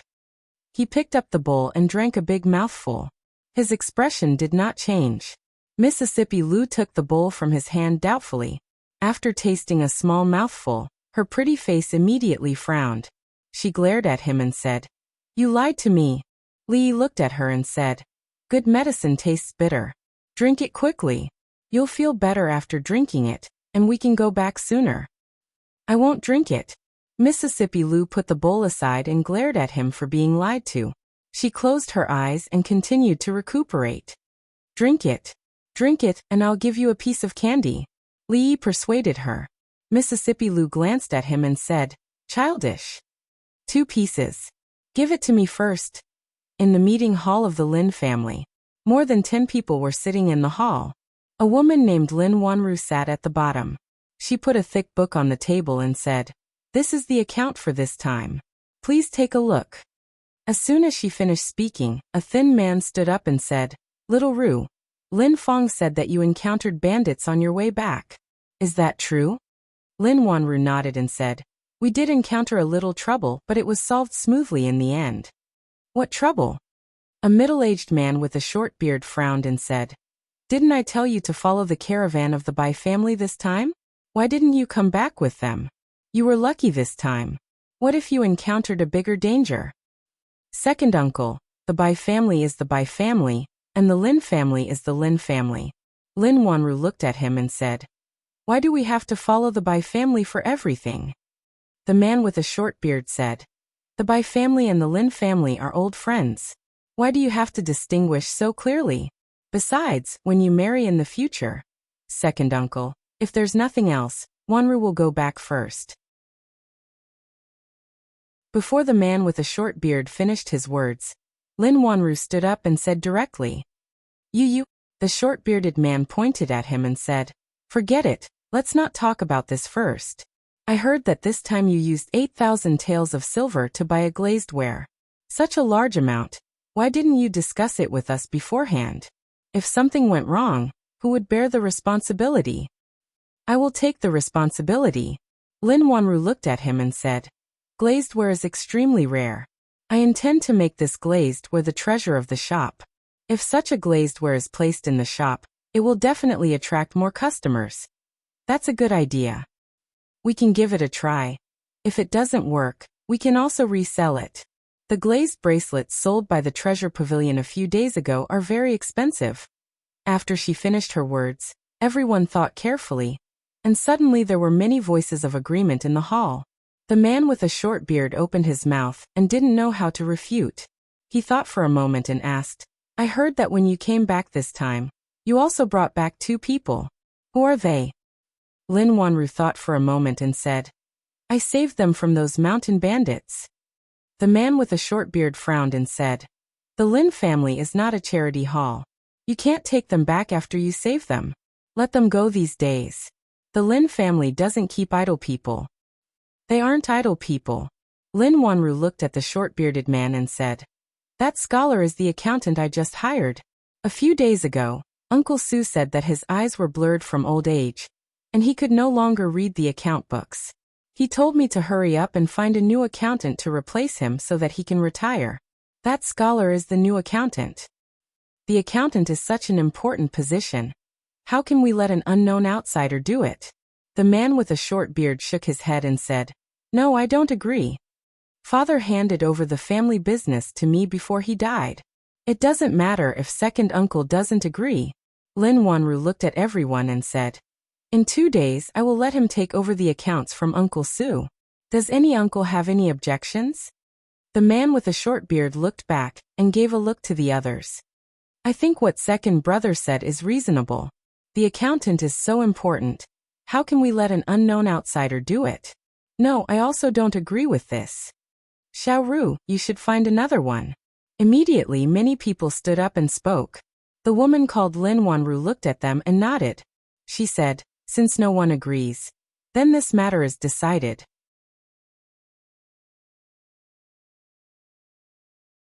Chapter 665. Look at that, look at that. The short-bearded man pointed at Lin Wanru's back and said angrily, "This girl is getting more and more outrageous. Does she still have any respect for us elders? It's already like this now. In a few years when she gets married, the Lin family will no longer have the surname Lin. She has become more and more arbitrary in the past 2 years. If this goes on, the Lin family will become her own Lin family." After Lin Wanru left, the meeting room immediately became noisy under the leadership of the short-bearded man. All right. An old man sitting at the head of the table waved his hand, stood up and said, "That's enough. It's not the first time you've seen her like this. You've been given the money every year. Just take the money honestly and don't meddle in the business affairs." The old man glanced at the crowd and slowly walked out with his hands behind his back. The short-bearded man's face alternated between red and white. After a moment, he waved his hand and said, "In any case, I don't agree to let an outsider manage the accounts of the Lin family. I'd like to see what kind of person she brought back." After that, he snorted coldly, flicked his sleeves and left. In the small courtyard, the woman named Lin Wanru put 2 thick account books on the stone table and said, "It's not a problem to let you stay in the Lin family for a while, but there must be a reason. Otherwise, there will be some trouble. I'll leave these 2 account books with you. If anyone asks, tell them that you're my new accountant. If you have any other plans in the future, you can leave at any time." Li nodded and said, "Thank you, Miss Lin." "Don't thank me." Lin Wanru looked into the room and said, "Although you are a scholar, but since you have come this far, you should put away that weak scholar act and act like a man. In the future, when you two live and start a family, it won't be as simple as studying. A woman can do this for you. I hope you won't let her down." After saying this, she turned around and left. Li Yi stood there in a daze, his expression somewhat blank. The man walked over and patted him on the shoulder, saying, "Mrs. Ant ran away with a scholar despite her family's objections. Later, the scholar had a new lover, and then that young lady's ending wasn't very good." The man sighed and said, "He passed away less than 2 years after returning to the Fu. Young Miss used to be closest to him, so she has always had prejudice against scholars." Li Yi's face was filled with astonishment. He never thought that Miss Lin would have such an experience. In that case, if he and Mississippi Lu hadn't been misunderstood by her, they wouldn't have received such care along the way. The man patted him on the shoulder again and said, "So you should treat this young lady a little better. What my young miss hates the most is people who abandon others after they have used them." Li Yi came back to his senses and nodded, saying, "Don't worry, I will definitely treat her well." "Li brothers, you don't look like that kind of person. I believe you, otherwise, young miss wouldn't take care of you like this." The man smiled and waved his hand to leave. Li Yi shook his head. When he was about to walk back to his room, a voice suddenly came from behind him. "Stop." He turned his head and saw a few figures step into the small courtyard. The leader was a middle-aged man with a short beard. The 2 people behind him were obviously lackeys and could be automatically ignored. The middle-aged man looked at him and asked, "You are the accountant that Wanru hired?" "That's right," Li Yi replied. The man in front of him seemed to have a trace of hostility towards him. From the way he addressed Miss Lin and the information he got from the man, it should be the trouble that Lin Wanru mentioned earlier. The middle-aged man looked at him and said in a threatening tone, "I don't care what she promised you. I just want to give you a piece of advice. Don't meddle in the affairs of the Lin family. Young man, you should know what it means to invite trouble." Li Yi gently waved his sleeves and didn't say anything. Being ignored, the middle-aged man showed a trace of anger on his face and said, "Do you know who I am?" I don't know who you are. Li sighed and pointed at the hem of his robe. He said, I only know what it means to invite trouble. The middle-aged man looked down in the direction of his finger. Then his expression changed greatly. He didn't know when, but the hem of his robe was burning. Beside his feet was a pot that was used to boil medicine. At this time, the fire under the pot was so strong that it actually burned the hem of his robe. Second master, there's a pond outside. A person beside him saw him struggling to unbutton a row of buttons on his robe, and said hurriedly. The second master was stunned for a moment when he heard this. Then he ran outside. No manners. Don't you know to close the door? After the three of them left in a hurry, Li walked over to close the courtyard door. When he walked back again, he waved his sleeves casually and blew part of the fire to the side. Next, he just needed to use a small fire to boil it for a while. Mississippi Lu, who had changed her clothes, walked out and sat on the stone bench in the courtyard. She asked, when are we going back? She couldn't always wear the clothes of the inn's manservant. When Miss Lin came just now, she asked someone to bring food and some clothes for her. When your injury is better, Li said as he poked the fire. Going back could not be rushed for the time being. Now he had to think of a way to get some money. Obviously, one word could decide a business of hundreds of thousands of taels of silver. Now the two of them didn't even have a copper coin. They couldn't rely on Miss Lin for everything. Mississippi Lu's body was weak now. If he bought some precious medicinal herbs to make some medicinal cuisine, her injury would probably recover faster. And all of this required silver. These things could wait until they moved out of the Lin family in a few days. After a while, Li filtered the brewed medicine into a bowl and walked into the room. He looked at Mississippi Lu and said, It's time to take the medicine. Mississippi Lu looked up at him and stretched out her hand. There's only one left. Li put the last milk candy in her hand. Then drink half. Mississippi Lu put the candy away and said. Li shook his head and said firmly, No, drink all of it. Mississippi Lu frowned. Half. Li suddenly thought of something and asked. You can't use your true chi now, right? As if she smelled something, Mississippi Lu looked up at him and asked, What do you want? What do you think? Li looked down at her and said with a smile, Be good and open your mouth. Don't you dare. Are you going to open your mouth or not? No, don't force me to do it myself. Try moving. I'll try. Let me go. Just you wait. When my injury is healed, Outside the courtyard, Lin Wanru wanted to remind the scholar not to care about what others said. Hearing the faint voice coming from inside, she stood outside the door in a daze and couldn't help but blush. She looked inside in embarrassment and anger, then quickly turned around and left. After a while, Li walked out of the room and saw the two account books on the stone table in the courtyard. He walked over slowly.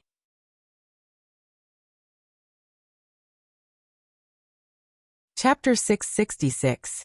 In June of the first year of Jinghe, from the moment he saw Mississippi Lu on the horse for the first time, he had lost countless confrontations with Mississippi Lu.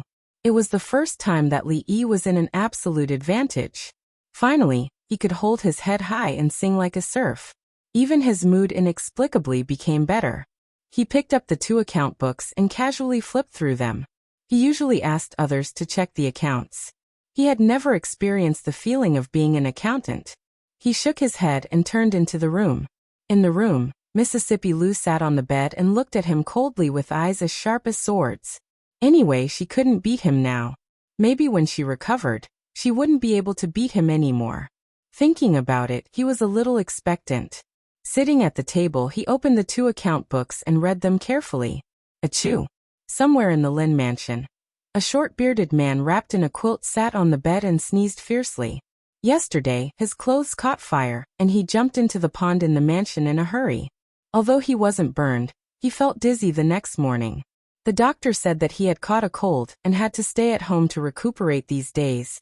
This caused his dissatisfaction towards the new accountant in the manor to almost reach its peak. A young man stood in front of the bed and said with a frown, Father, big sister is too much.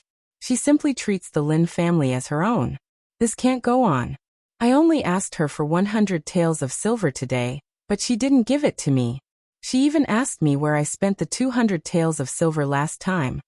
The short-bearded man waved his hand and said, I know. Go and call your third uncle and fourth uncle. Okay, I'll go right away. The young man answered, stood up and walked out of the door. Wait a minute.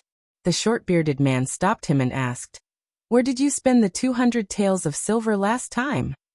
The young man was stunned and said, I donated it to Miss Xiangxiang in the top courtesan competition of Spring Fragrance House. You are generous to throw 200 taels of silver to a prostitute like this. The middle-aged man waved his hand and said, Go. When you come back, go to the ancestral hall and kneel for 4 hours. The young man who was about to step out stopped. Li Yi gave a long stretch, and a crackling sound came from his body. After more than a month of bumping, he didn't eat or sleep well.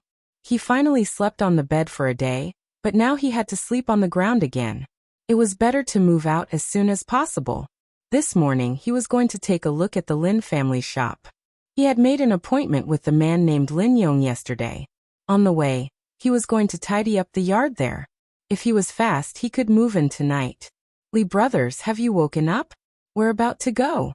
Just as he finished washing up and walked into the courtyard, the big man was already shouting outside the door. I'm coming. Li Yi stood in the courtyard and replied to him. He then returned to his room to inform Miss Lu before opening the door and walking out. The burly man called Lin Yong walked over and urged, Hurry up. Young Miss should have already gone out by now. Li Yi waved his hand. Let's go. The Lin family owned a few jewelry shops in Feng Prefecture. Although they were not considered as wealthy merchants, they were still quite well off. The shop they were going to was located in the most prosperous area in the center of the city. The name of the shop was pretty good. Fragrant Forest Park. The name of this jewelry shop was very unique. When a scholar was tired of studying and wanted to relax, he would walk on the street and look up, and coincidentally see such an attractive brothel.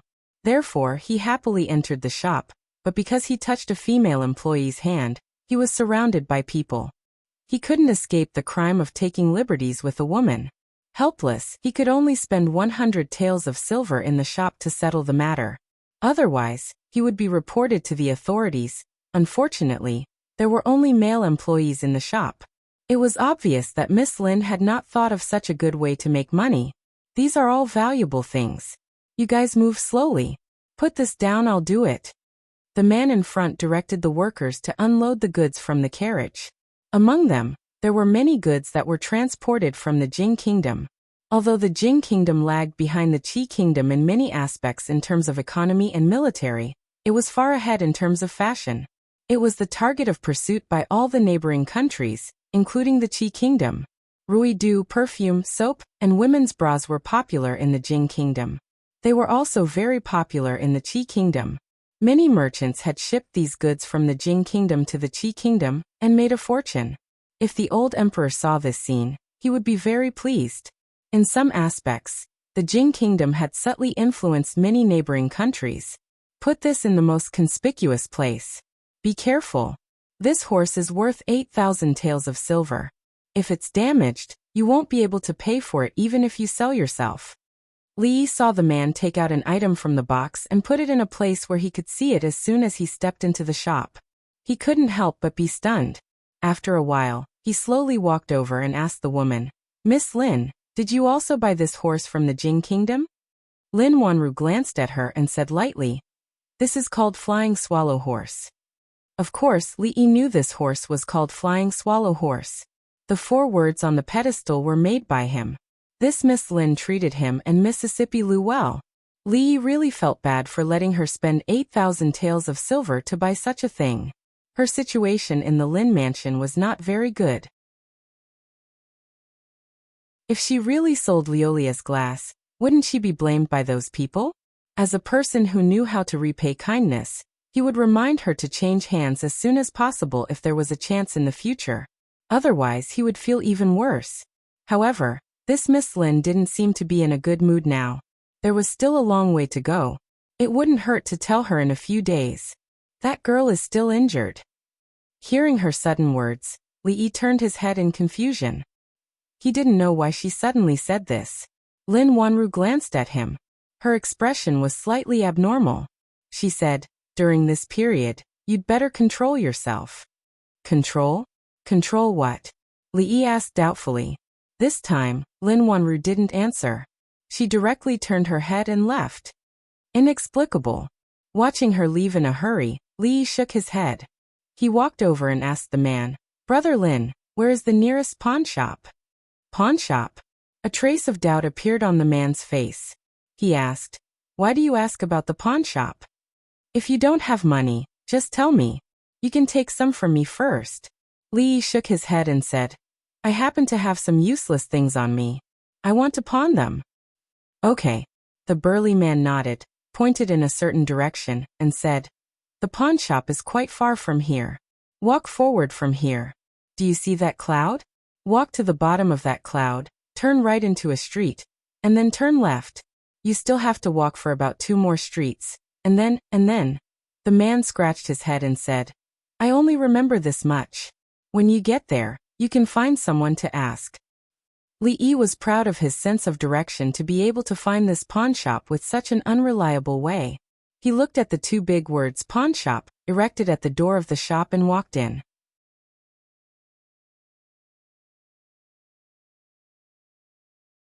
Chapter 667. Inside a pawn shop in Feng State City. The pawn shop's manager was a middle-aged man with a big belly. He wore a robe embroidered with copper coins. His eyes were so small that they were almost invisible when he squinted.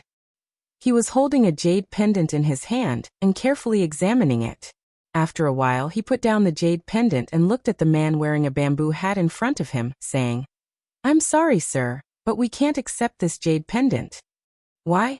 The man wearing a bamboo hat had an ethereal voice, and his age was indiscernible. The shopkeeper changed the topic and asked, "May I ask, sir, where did you get this jade pendant from?" "I picked it up," the man replied lightly. As a pawnshop manager, he had heard this kind of excuse many times in his life. He smiled and said, "Without the permission of the emperor, even a prince can't wear such a jade pendant. Either the person who made this jade pendant is extremely daring, or the person who stole it has eaten a bear's heart and a leopard's gall. Our shop is small, so we don't dare to accept this kind of thing. If that's the case, then I'll take my leave." The man wearing a bamboo hat put away the jade pendant and turned to leave without hesitation. He didn't expect that the other party would be so straightforward. The fat manager's expression changed, and he immediately said, "Wait. 1,000 taels of silver." He looked at the man's back and said, 1,000 taels of silver. Leave this jade pendant here. I can't go any higher. Let me tell you the truth. No one in Feng State City would dare to accept this jade pendant except for me. The quality of this jade pendant was the best. It was shaped like a 5-clawed golden dragon that only emperors could have.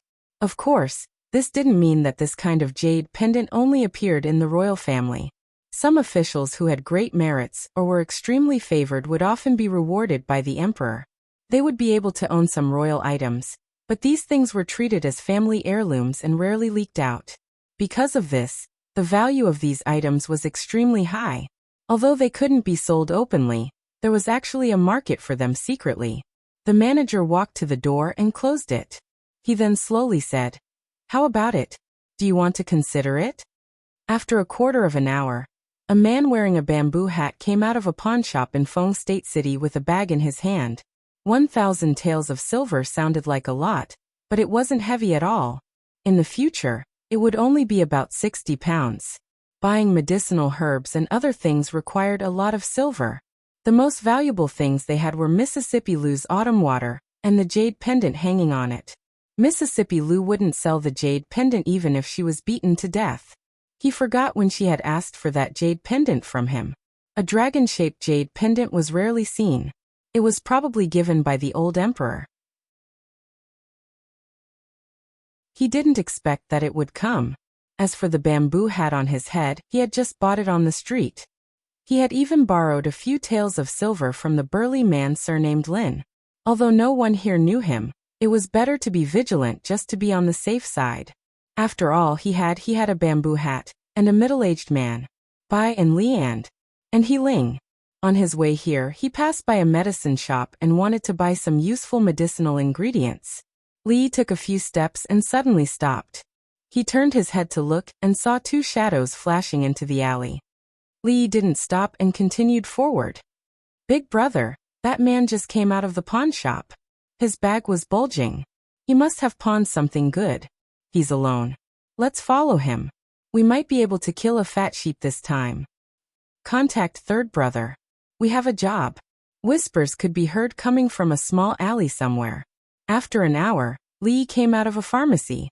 He looked back and shook his head. How was this buying medicine? This was robbery. 1,000 taels of silver was gone in an instant. All he got was a small bag of medicinal herbs. It seemed that the difficulty of seeing a doctor and buying medicine had been like this since ancient times. He stood at the entrance of the pharmacy and looked in a certain direction. After walking for a short distance, he turned and walked into another alley. Chance. In the crowd, several people's faces lit up, and they quickly walked towards the small alley. Where is he? After a while, they looked at the dead end in front of them. They looked like they had seen a ghost.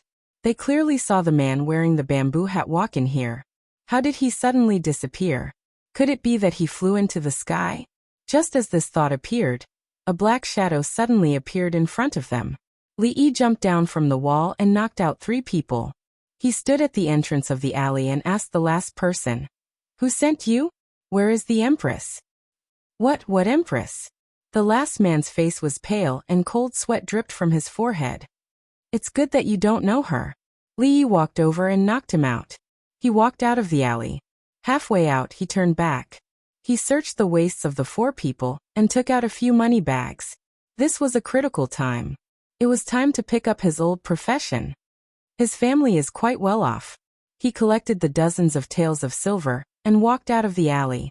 At the same time, 2 streets away, another young man stepped into Fragrant Forest Park. Greetings, young master. Inside the shop, several workers immediately bowed and greeted him. In a corner of the shop, the man surnamed Lin curled his lips and said, "That guy, why is he here again?" The young man smiled and asked, "Is Wanru in the shop?" A worker immediately said, "Miss is in the back." The young man nodded. Just as he was about to go over, his expression suddenly froze. He looked in a certain direction in the shop. This is, horse stepping on swallow-colored glaze? The young man's face revealed a surprised expression. When he was about to reach out to touch it, someone grabbed his wrist from the side. "Don't touch it. It's very valuable." The man named Lin Yong said expressionlessly.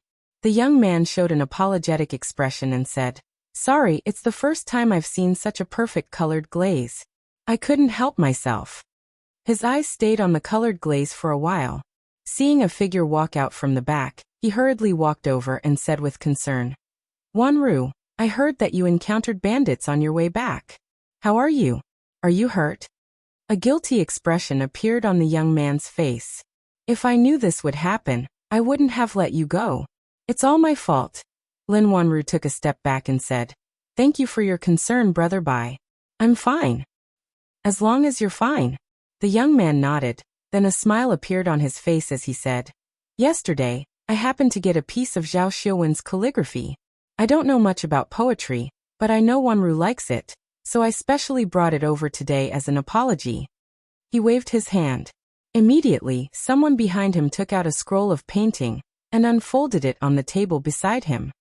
Light perspiration slightly penetrates the jade, bathing fragrant orchids during the Ming Dynasty's Dragon Boat Festival. Fragrance blossoms fill the clear river. Colorful threads lightly wrap around red jade arms. Small talismans hang diagonally from green clouds. Beautiful people meet for 1,000 years. The handwriting on it was elegant, like moving clouds and flowing water. It was an excellent piece of semi-cursive writing. Zhao Xiuwen was the #1 poet in the Qi Kingdom. Although he was young, he was very talented in poetry. Even those who did not know poetry would have heard of his reputation. The young man explained, "This poem is called Huanxi Sha, Duanwu." It is said that when Zhao Xiuwen was competing with the #1 scholar in the Jing Kingdom, the scholar wrote it. After Zhao Xiuwen returned to the Jing Kingdom, He admired the scholar very much. He even imitated the scholar's handwriting many times. This is one of his imitations. Therefore, the style of his handwriting is different from his usual style. Lin Wanru looked at the words. A strange look appeared in her eyes, but she quickly hid it. She shook her head and said, "This is too valuable. I can't accept it." Zhao Xiuwen was very famous in the Qi kingdom. Not only was he famous for his poetry, but his calligraphy had also reached the peak. However, Zhao Xiuwen treasured his calligraphy very much. Other than a few pieces, he rarely let them out. Because of this, his calligraphy had always been very valuable. It was said that each word was worth 1,000 taels of gold. The young man smiled and said, "Wanru, you don't have to decline. If this is left with me, it would be the real Emingzu casting herself in the dark." The man named Lin Yong stood at the side. He touched his chin and said, "I don't think there's anything good about this. It can't be fake, right?" A servant behind the young man said angrily, "You fool, do you think you can understand Lord Zhao's words?" "I don't understand. Do you?" The big man glanced at him and casually pulled over a young man who had just walked into the shop. He asked, "Li brothers, they said this was written by Zhao Xiuwen. You are a scholar. Come and take a look. Is this calligraphy good?" Li put down the bag and glanced at it. He said, "It's fake."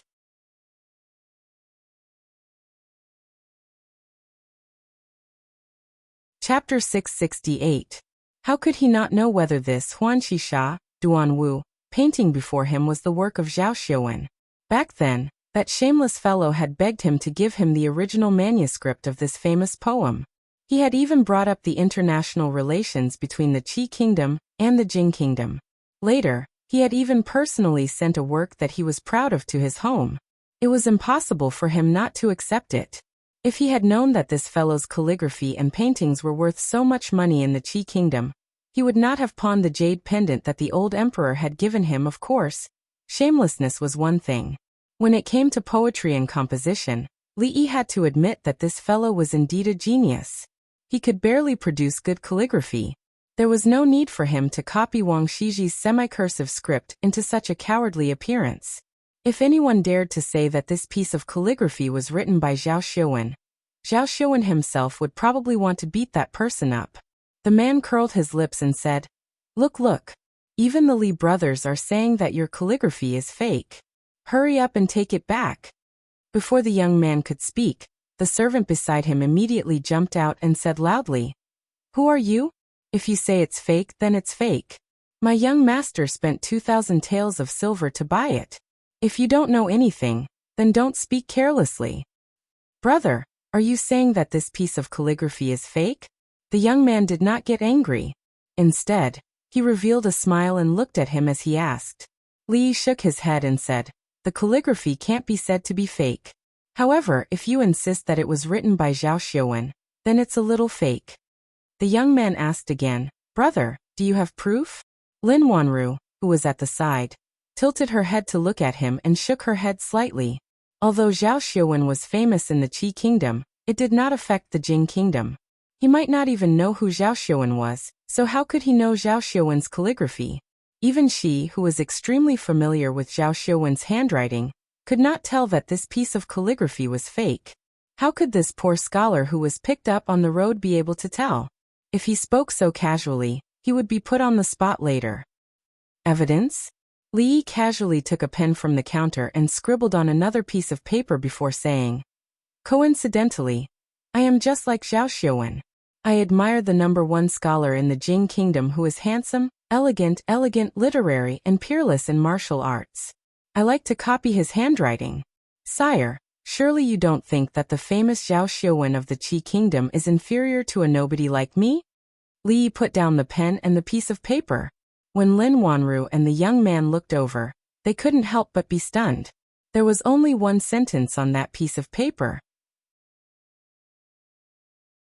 It was the last sentence of the Huanxisha, Duanwu. Beauty meets for 1,000 years. If there was no comparison, there would be no harm. Although Lin Wanru could not be considered a talented girl, she had received the education of a noble lady in the Lin family since she was young. so she still had the basic ability to distinguish between good and bad. This sentence, "Beauty meets for 1,000 years," was indeed much more pleasing to the eye. Just now, she had thought that the painting that Bai Yu had sent over was Zhao Xiuwen's authentic work. Now, it seemed that this scholar's writing was even more authentic than Zhao Xiuwen's. Zhao Xiuwen was a role model for the scholars of the Qi kingdom. Naturally, he would not be defeated so easily by a scholar he had picked up from the streets. The only explanation was that this was not Zhao Xiuwen's authentic work. The youth surnamed Bai's face alternated between green and red. After a while, he sighed and cupped his hands towards Li Yi, saying, "It was this Bai's poor eyesight that allowed me to be deceived by others. Thank you for the reminder, brother. I am Bai Yu, may I know your name?" Li Yi cupped his hands and said, "Brother Bai is too polite. Just call me Li Xian." "Wanru, I am truly sorry. It was all my negligence." The young man nodded at him. Then he looked at Lin Wanru and said apologetically, "I still have some matters to attend to. I will take my leave first." The young man came quickly and left just as quickly. Of course, before he left, he took the authentic work of Zhao Xiuwen with him. It was no wonder that this Miss Lin was not interested in him at all. He did not care at all when it came to picking up girls. He either did not give her a gift or gave her a fake one. Most importantly, he was exposed in front of her. For someone like this to be able to pick up girls, he must be very rich. The man asked with a gossipy expression, "Li brothers, you said earlier that the #1 scholar of the Jing kingdom was handsome, elegant, literary, and unparalleled in martial arts. Is that true or false? Isn't he a scholar? How could he be unparalleled in martial arts?" Li looked at him and said, "Do you know that he is well versed in both literature and martial arts?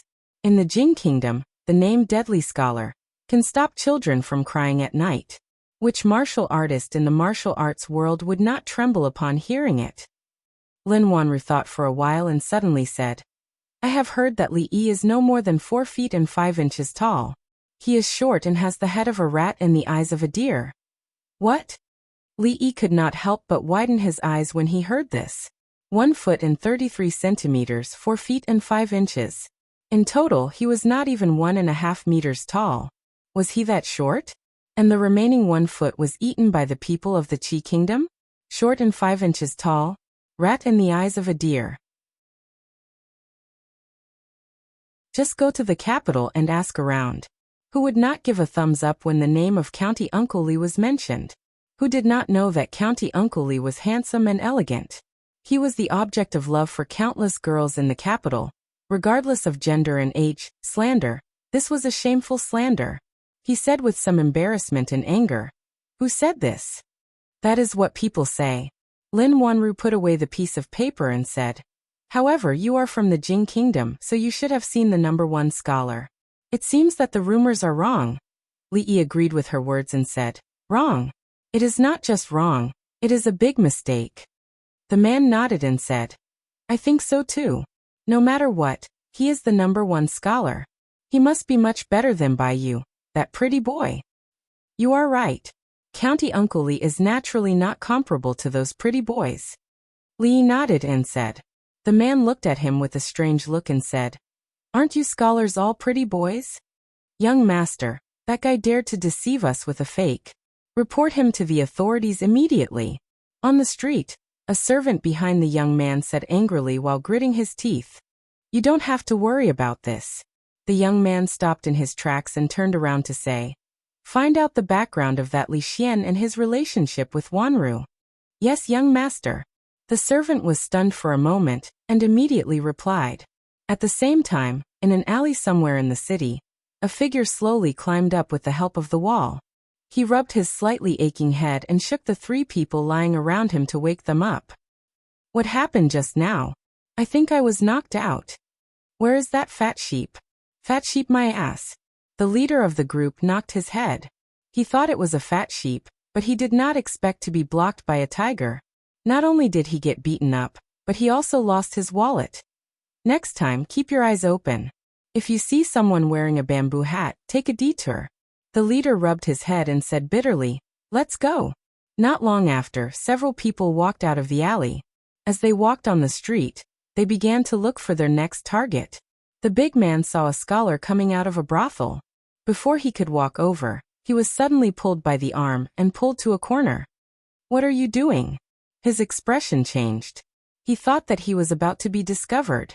When he turned around and saw a thin man, his expression relaxed and he said in an unfriendly tone. The thin man looked at him and said mysteriously, "May I ask if you have heard of the Empress?" "The Empress?" The man was stunned for a moment. He pondered these words and finally thought of something. His eyes became fierce. "You are together?" "What? Together?" The thin man's face was just filled with doubt when his abdomen was kicked and he was sent flying. "It's the Empress again. You guys are in cahoots, right? The Empress of Heaven, right? I'll let you be the Empress." The big man rushed over in 2 steps and punched and kicked the thin man. After a long time, he stopped with satisfaction and spat on the ground. "Scram. If you dare mention the Empress in front of me again, I'll beat you up every time I see you."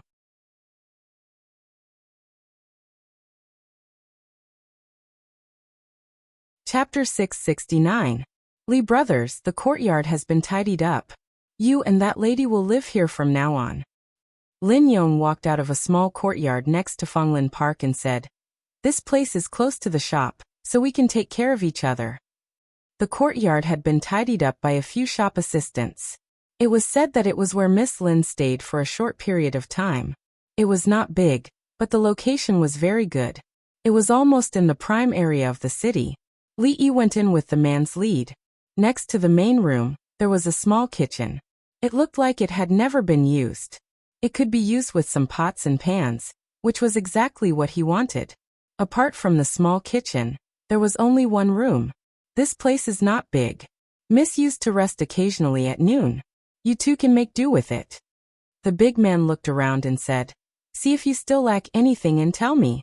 Tomorrow, Miss will have someone send it over from the mansion." Li shook his head and said, "Thank Miss Lin for me, but there is no need.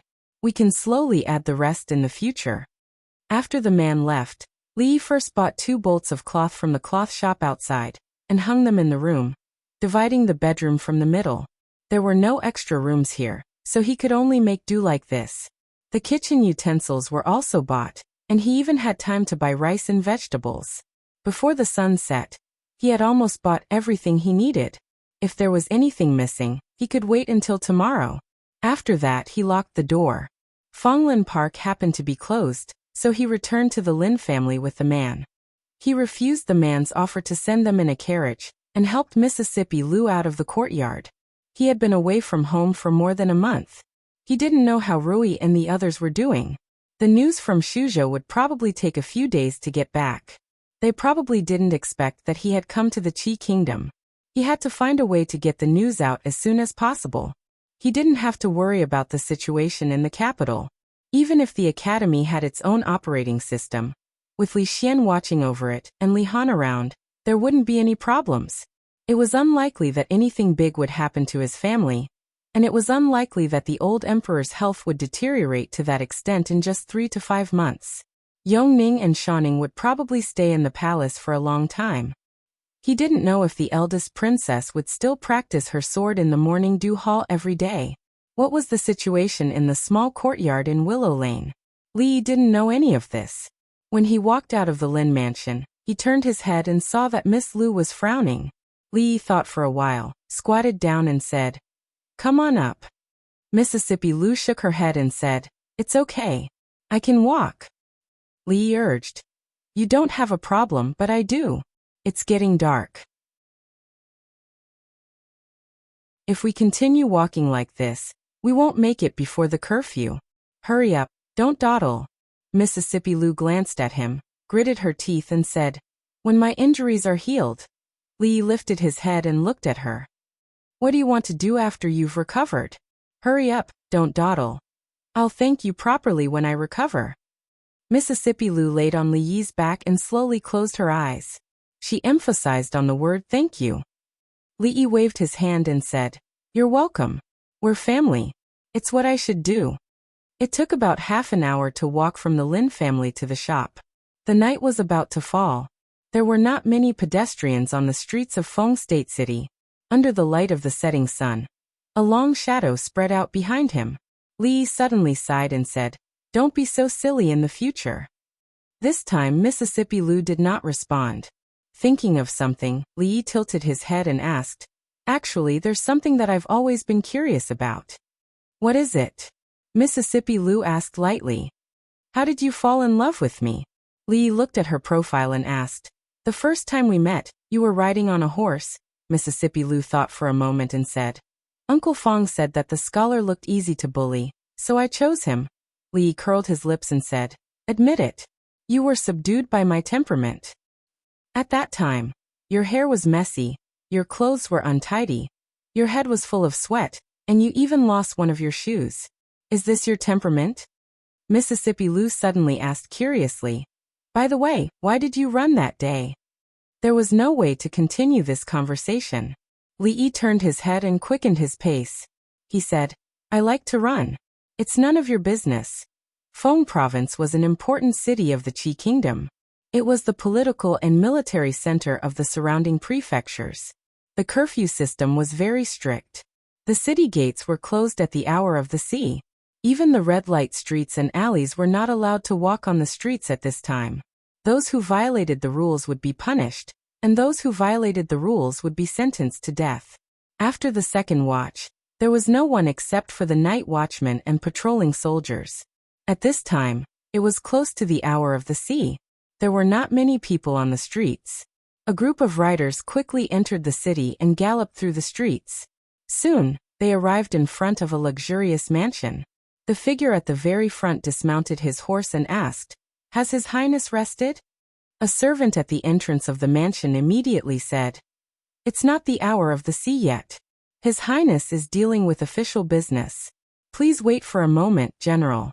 I'll go inform him immediately."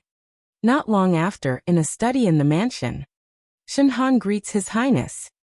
The man knelt on the ground and greeted the young man behind the table respectfully. "General Shen, you don't have to be so courteous." The young man quickly walked out from behind the table and helped him up. "General Shen, please sit." He pointed to a chair at the side and then asked in confusion, "General, you're not in Chong Province. Why did you come here in the middle of the night? Is there something important?" Chong Province was at the border of the Qi Kingdom. It was separated from the Jing Kingdom's Shu Province by a river. Shen Han was one of the generals guarding the city, and would not leave the city easily. "Your Highness, I do have something important to report."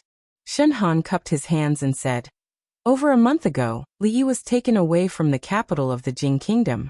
A few days ago, he appeared in Shu Province and then disappeared without a trace. The officials of Shu Province almost turned the entire Shu Province upside down, but they could not find him. I'm guessing that he has come to our Qi Kingdom." The young man looked stunned and asked in disbelief, "Who did you say? Li has come to the Qi Kingdom?" "Yes." Shen Han's expression was solemn as he said, "This news has almost spread throughout the Jing Kingdom and reached Shu Province a few days ago. I only learned about it a day ago, so I rushed over to inform your Highness." Shen Han had been to the capital with His Highness before, so he naturally knew how important Li Yi was to His Highness. He said, "He has a grudge against the King of Shu. If he falls into the king's hands, he will not have a good ending. Moreover, he has not appeared in Shu Province since then. I'm guessing that he has come to the Qi Kingdom." "That's great." The young man's face lit up with joy. He said, "Pass down the order immediately. Ask the surrounding counties to pay more attention. Once they find any traces of him, they must invite him to Feng Province. In addition, send people to closely monitor the movements in Shu Province. If he is discovered by the King of Shu in Shu Province, immediately send envoys to negotiate." "I understand." The man named Shen Han bowed and said. The young man walked to the window and looked out. A smile appeared on his face as he murmured, "Brotherly, oh brotherly, we haven't seen each other for a long time." By the river in Shu Province, an old man with unkempt hair stared at the surging river. A trace of doubt appeared on his face. Could it be that he has really gone to the Qi Kingdom?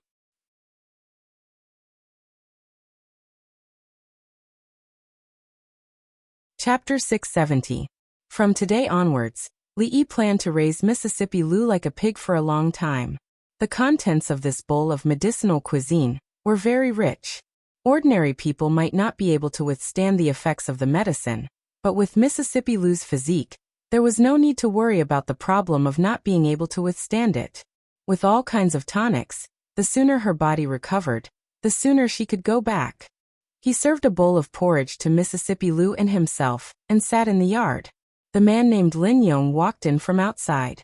He was stunned for a moment and said, "Li brothers, have you eaten?" Li Yi nodded and looked at him. "Brother Lin, do you want a bowl?" The big man waved his hand with a smile and said, "No need, no need. I've already eaten on the way here." Li Yi looked at him and asked, "Really?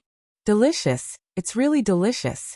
Lin Yong put down the bowl, wiped his mouth and praised, "I didn't expect Li brothers to know how to cook, and your cooking skills are so good. If your sister-in-law had half of your cooking skills, I would wake up laughing in my dreams." Seeing him licking his lips, Li Yi asked, "Do you want another bowl?" "Enough, enough." Lin Yong smiled and waved his hand. "I can't eat any more." When he ate the second bowl, Lin Yong's hands finally slowed down. While eating, he said, "I've seen those scholars often say that the kitchen is far from the kitchen. Li brothers, you are different from them. Miss Lu followed you because of her good fortune in her previous life. She didn't choose the wrong person." Li Yi looked back. Fortunately, Mississippi Lu's body hadn't recovered yet. Otherwise, this brother Lin would definitely come in vertically and leave horizontally. Recently, he often saw Lin Yong these days. The things in the jewelry store were very valuable. Losing any one of them would be a big loss. Not to mention, if they were to encounter a group of bold people who would openly rob them, the loss of a single store would mean that everyone in the Lin family would have to starve for a whole year. Therefore, the Lin family arranged a lot of guards in every store. The Fonglin court next to it was under Lin Yong's responsibility. Those fellows at home don't have any other skills, but they know how to stab their own people in the back. These few days, they said that young Miss spent 8,000 taels of silver to buy a decoration, and they said that they hired an outsider to be their accountant. Lin Yong said, "If Li brothers hear any rumors, don't mind them. They are just idle all day." Li Yi couldn't be bothered with the matters of the Lin family. Naturally, he wouldn't care about it. That Miss Lin obviously had some tricks up her sleeve. It shouldn't be a problem for her to deal with those people. In the past few days, he accompanied Mississippi Lu to chat, sleep, and when he was really bored, he did some accounting. He was idle, but he spent his money quickly. In a few days, he spent another 200 taels of silver. Buying medicine really burned money. He had free time, but he didn't stop practicing. His inner strength had almost caught up, but his experience and moves were still very lacking. Mississippi Lu was injured, but it didn't stop her from sitting at the side and giving pointers. When he turned around, he saw Lin Wanru standing at the door in a daze. A trace of surprise appeared on Li Yi's face. He said, "Miss Lin, what's the matter?" Lin Wanru came back to her senses and shook her head. She said, "It's nothing. I'll leave first." It was just that every time she was upset, she would come here out of habit. This time, she forgot that she had arranged for the eloping couple to stay here. "Miss Lin, wait a moment." Li Yi called out to her. He walked back into the house and took something out. He handed her the account book that Lin Wanru gave him a few days ago. He said, "These 2 accounts have been checked. The details are in here. Miss Lin, take it back." Lin Wanru nodded, took the account book, and turned to leave. She had just sent the account book a few days ago. An accountant would need at least half a month to check all the accounts of the Lin family for an entire year. Moreover, Lin Wanru knew very well that he had been around Miss Lu for the past few days. He had been taking care of her in every possible way. How could he have had the time to check the accounts? Fortunately, he had already checked the accounts. He had only sent them for others to see so that they wouldn't gossip behind his back. Now that he had achieved his goal, he naturally had to take back the accounts. "That's right, who is Lin Shuwen?" Li Yi suddenly asked when Lin Wanru was about to leave. Lin Wanru turned her head and said, "My second uncle. What's wrong?" "Nothing." Li Yi waved his hand and said, "Goodbye, Miss Lin. Raise your hand a little higher. Did you not eat? Too slow." If you met a true expert, your head would have fallen off before you could stab with your sword. This time it was too fast. I didn't see it clearly. Let's do it again. As Lin Wanru walked out of the courtyard, she heard Miss Lu's voice coming from behind her. She looked behind her, shook her head, and left. The way this young man and woman interacted with each other was hard to understand. The woman was extremely beautiful, but her temperament was a little cold. She seemed to be fond of playing with knives and swords. Elder Lin had also said that she was a martial artist. As for that scholar, she had never seen him read a book. Every day he was busy in front of the stove. According to Brother Lin, the food he cooked was very delicious. Even the chefs of the restaurants couldn't compare. He didn't look like a scholar at all. Although he wasn't a scholar, his handwriting was so good that it was as good as the heavens. In private, she had also compared the words "a beauty meets for 1,000 years" to the calligraphy and paintings in her family collection. She felt that those words were not inferior to some famous calligraphers in the Qi Kingdom. However, although it was strange, that scholar treated Miss Lu extremely well. If her aunt had met such a person in the past, she probably wouldn't have died with a grudge. Some thoughts emerged from the depths of her heart. Lin Wanru shook her head and suppressed those thoughts. What she needed to worry about at the moment was another matter. The people in the family, led by second uncle, had brought up some matters. In front of everyone, some of their words were very unpleasant to the ears. It was obvious that they were fighting for power.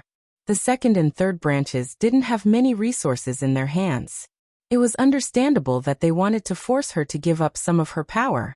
Although she wasn't afraid of them, she naturally didn't want to see the peace in the family broken. Did you hear? Young Miss hired an accountant from outside. I don't know anything about him. I heard. He was placed next to the shop. I saw him the last time. I also heard that young Miss has an affair with that scholar. It can't be. Then what should young Master Bai do? When Lin Wanru walked in from outside, she saw the servants in the residence gathered together and whispered. When they saw her walking over, they quickly dispersed. Her expression didn't change as she walked straight back to her room. She placed the account book on the table and opened a book of poems. Not long after, a maid came in from outside and said, "Young Miss, second master wants you to go to the meeting hall." Got it. Lin Wanru nodded and stood up. Her wrist accidentally brushed against the side of the table, and an account book was accidentally swept off. She bent down to pick up the account book. When she saw a few pieces of paper fall out, she was slightly startled. Lin Shuwen. At first glance, she saw a name written densely on that piece of paper. She also picked up the other pieces of paper.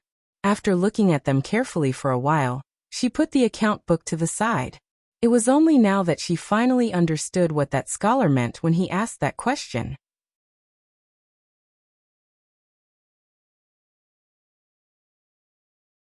Chapter 671. In the meeting room of the Lin family. Look at the accounts. The total income of the 3 shops last year was 10% less than that of the year before. The investment was obviously more, so there should be more surplus. This doesn't make sense. Lin Shuwen was the second eldest in the Lin family, and usually had a great say in the family. The eldest son of the Lin family died early, leaving only a daughter and a young son. It was reasonable to say that Lin Shuwen, as the second eldest, could take over all the business of the Lin family. However, no one expected that the head of the family would hand over all the business of the Lin family to Lin Wanru, who was a woman before he died. Lin Wanru was the eldest daughter of the Lin family. Before she got married, she was also a member of the Lin family. Moreover, she had shown a talent for business since she was a child, and had participated in the family business for a long time. For this arrangement, everyone was embarrassed to say anything. Of course, not many people cared about how many means a girl could have. These things could be slowly taken back from her. When she got married, she wouldn't be able to take anything with her.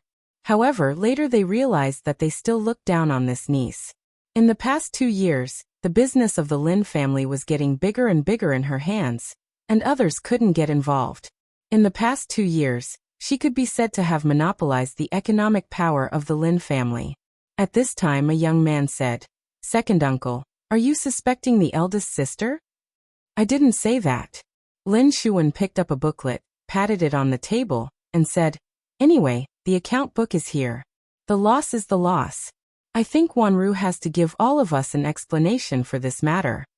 A middle-aged man thought for a moment, stood up and said, last year, the jewelry business was generally low, and it was inevitable that the profit was reduced. We can't blame all the problems on Wanru. Second brother is not blaming Wanru. She is in charge of the family business. We don't know what to do, so it is reasonable to ask. Yes, this is our family business. We can't always be blind. This is also for the sake of the Lin family. In the meeting hall, everyone was clearly divided into 3 camps. One of them was led by Lin Shuwen, who was holding on to the matter of profits. It was obvious that he had something else to say. The other side was speaking up for Lin Wanru, but there weren't many of them. Those who were neutral were still the majority. No matter what, it was not their turn to be in charge of the Lin family. No matter who the business was handed over to, they would get money every year. As long as there was a lot of money, there was no need for them to take sides. Stop talking. Wanru is here. Let's see what she has to say. Someone suddenly stood up and said. Everyone turned to look at the door. Lin Wanru walked in from outside.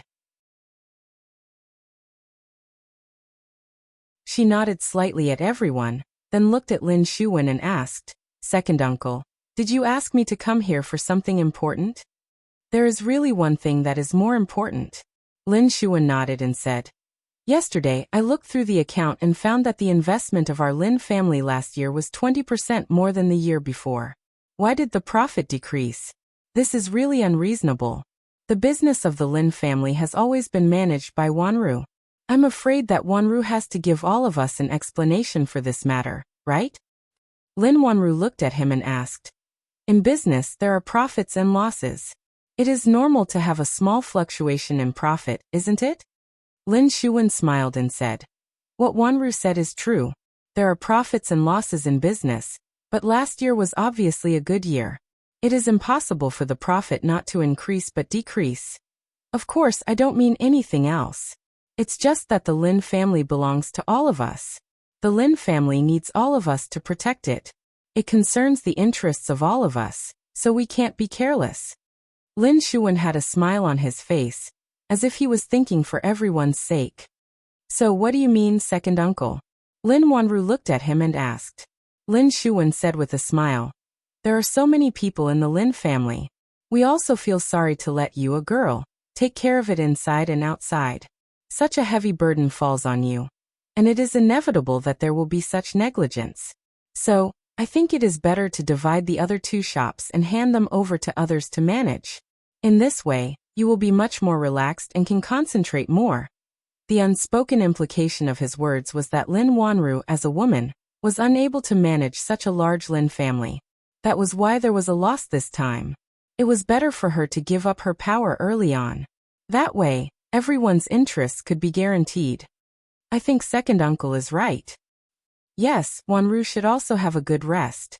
I agree. As soon as Lin Shuwen finished his words, many people immediately responded. Many people in the Lin family had already complained about handing over the family business to a girl. Naturally, they would take the opportunity to push it. Even some people, who had always been neutral, were a little shaken. Lin Wanru sighed and said, We are all family, second uncle. Why do you have to be so persistent? Lin Shuwen's expression changed when he heard that.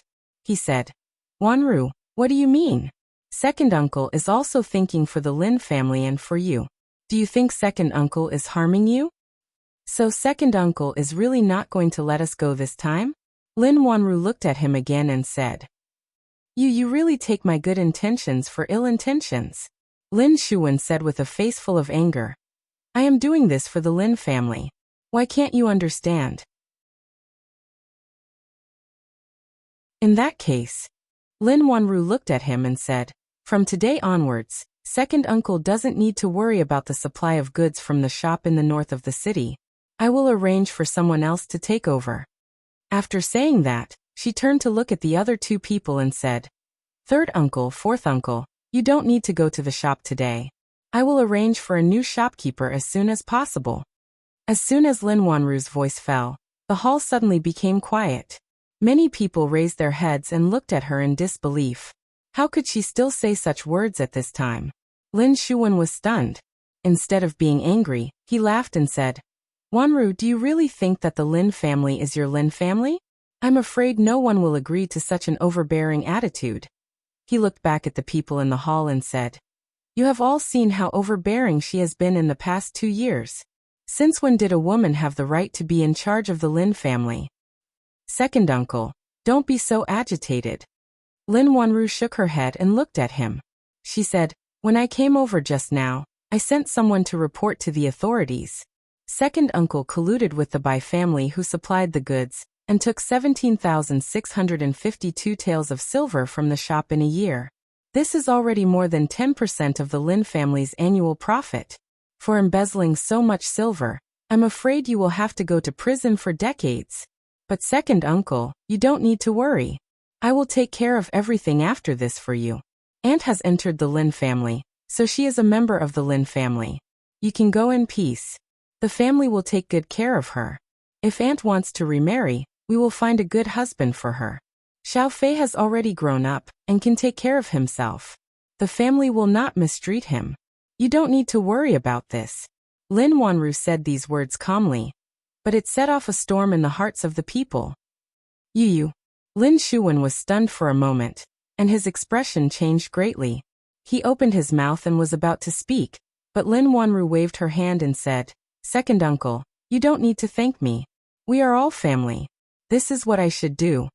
After saying this, she added, "The people from the Yamen should be here soon. Second uncle, don't you want to go back and prepare?"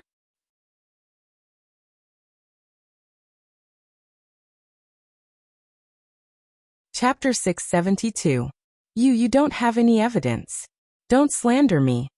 Lin Shuwen's face turned from green to white, and then to green again.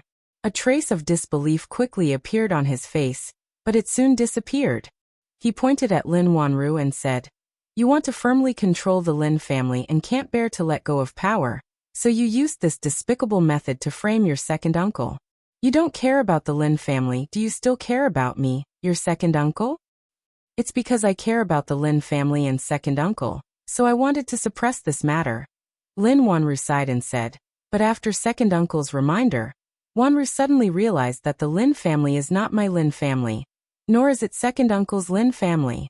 It is everyone's Lin family. Everyone trusts me so much, but Wanru actually wants to play favorites. I'm really ashamed." As for the evidence, Lin Wanru took out a few pieces of paper from her sleeve and put them on the table beside her. She said, "These are the evidence of second uncle's corruption in the past year. They are written clearly one by one. Everyone take a look." Lin Shuwen grabbed the pieces of paper and glanced at them. His face immediately turned pale and bloodless. He knelt on the ground and cried, Wanru, please let me go. Second uncle was wrong. Second uncle was bewitched. I beg you, don't report me to the authorities. I don't want to go to jail. I don't want to go to jail." The second master of the Lin family, who had been righteously indignant and said that he was thinking for the sake of the Lin family, was now in tears and snot. He no longer mentioned the matter of breaking up the shop. He knelt on the ground and cried bitterly, almost kowtowing. The others looked at each other when they saw this. Someone took the pieces of paper and glanced at them. His face immediately changed.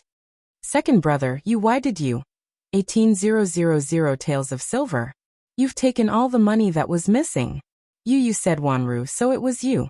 Looking at Lin Shuwen's performance, they didn't doubt the authenticity of these pieces of paper at all. The hall immediately burst into an uproar.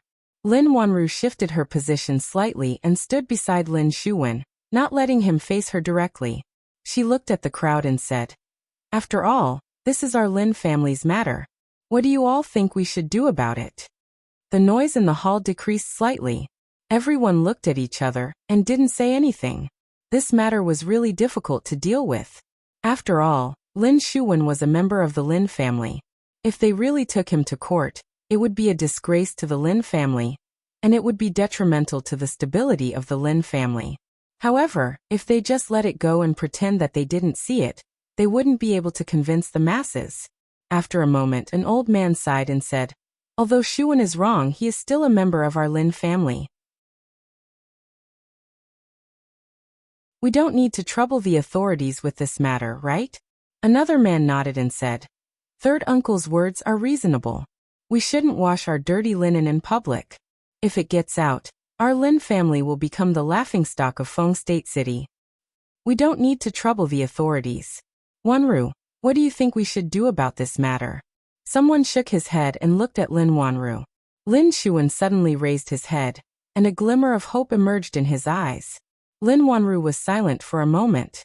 Then she said, "Second uncle, you don't need to worry about the supply of goods in the store. I will slowly deduct the money from the second branch's money." "Thank you, Wanru. Thank you, Wanru." Lin Shuan stood up from the ground, wiped the cold sweat off his forehead, and said repeatedly. Lin Wanru turned her head and looked at the other two men. "Third uncle, fourth uncle, you don't need to busy yourself with the matters of the store for the next 2 days. I will arrange for a new shopkeeper to go there in a few days."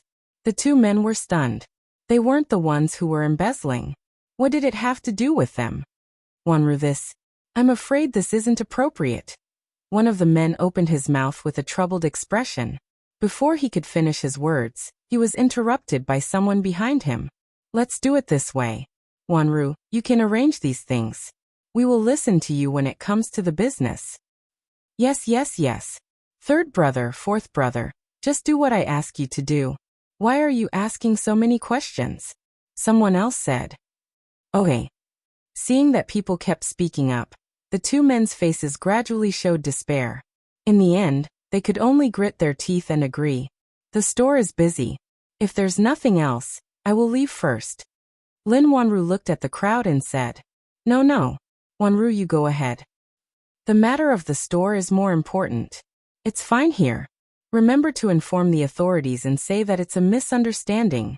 When the crowd heard this, they all spoke up. If it wasn't necessary, they wouldn't want to stay with her. Even if she stood there without saying a word, she would give them an invisible layer of pressure.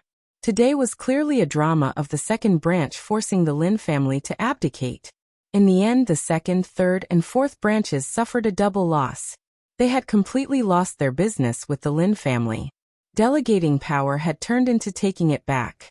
In the future, her words in the Lin family would only have more weight. Watching her leave, then looking at Lin Shuan, who was covered in cold sweat, many people secretly shook their heads. They had underestimated the eldest daughter of the Lin family. Lin Yong leaned against the door and grinned. When he saw Lin Wanru coming out, he hurriedly followed her. "Miss, where are we going now?" Lin Wanru walked past a moon door and said, "To the store." Lin Yong scratched his head and asked doubtfully, To the store? Isn't that going to the yamen?" "Why are we going to the yamen?" Lin Wanru said as she walked. "There's a new batch of goods that was delayed for 2 days. Remember to hurry them up. Won't the authorities send people to arrest second master?" Lin Yong was stunned, but he didn't care too much. Of course, he wanted to go to the store and not the yamen. Seeing that it was almost mealtime, it wasn't a bad idea to go to the Li brothers' place for a bowl of porridge. To be honest, he had never tasted such delicious porridge in his life. Although it wasn't full, he felt full of energy after drinking it. He could finally raise his head in front of his mother-in-law at night. It was just that he was prone to nosebleeds after eating, so he always had a cloth to block it. In the small courtyard next to Fonglin Park, the mealtime today was 15 minutes earlier than usual. If it was mealtime and Brother Lin got 2 bowls of porridge, there wouldn't be enough food for 2 people. These were all things that burned money. Times were different now. Even a penny had to be split in half. With those medicinal herbs, Mississippi Lou's body recovered very well. Now she could walk on her own without help. Of course, she still couldn't use her true qi. Most of the time, she could only listen obediently. Li Yi could do whatever he wanted for the time being, and didn't have to worry about her revenge. However, he had to think of another way to earn more money. This time, he couldn't find a jade pendant that was worth 1,000 taels of silver.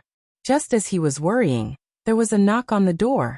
Lin Yong didn't have the habit of knocking on the door. Li Yi looked up at Lin Wanru and asked, Has the matter of the account been settled? After all, he had received so much kindness from the girl. If he could do something for her, it would be a way to repay the favor. It's settled. Lin Wanru nodded and said, "Thank you this time." If it weren't for those pieces of paper, the matter this time would actually be a little troublesome. She had never doubted that there would be so many problems with the accounts that had been checked. This time, the scholar that she picked up really gave her a big surprise. Li waved his hand and said, "You're welcome. This is the duty of an accountant." A rare smile appeared on Lin Wanru's face. She said, "It's just a temporary measure. You don't have to take it seriously. To be honest, this time, you have indeed helped me solve a big problem." Nearly 20,000 taels of silver had permanently swept away the unstable elements within the family. A few days ago, Lin Wanru had never thought that this scholar she had picked up from the streets would be of such great help to her. Lin Wanru looked at him and said, "I don't like to owe favors. If you have any difficulties, feel free to tell me. If it's something that I can do, I will do my best to help you." Li looked at her and asked, "Do you really have to thank me?" Lin Wanru nodded. "To be honest, I don't like to owe favors either." Li thought for a moment and said, "Actually, in the past, when someone asked me to check the accounts, something terrible would happen. The price was not small, but this time, let's forget about it. You've helped me and I've helped you. We don't owe each other anything. How about it?" Lin Wanru nodded and turned to walk outside. When she reached the door, she stopped and turned back to ask, "I don't know. What do you mean by something terrible?" After saying this, she felt that this sentence was a little redundant. Without waiting for Li Yi to answer, she shook her head and turned to leave. In the courtyard, Li Yi sighed and said slowly, "The court is unstable. Officials are stripped of their titles, their properties are confiscated, and they are exiled. People are beheaded."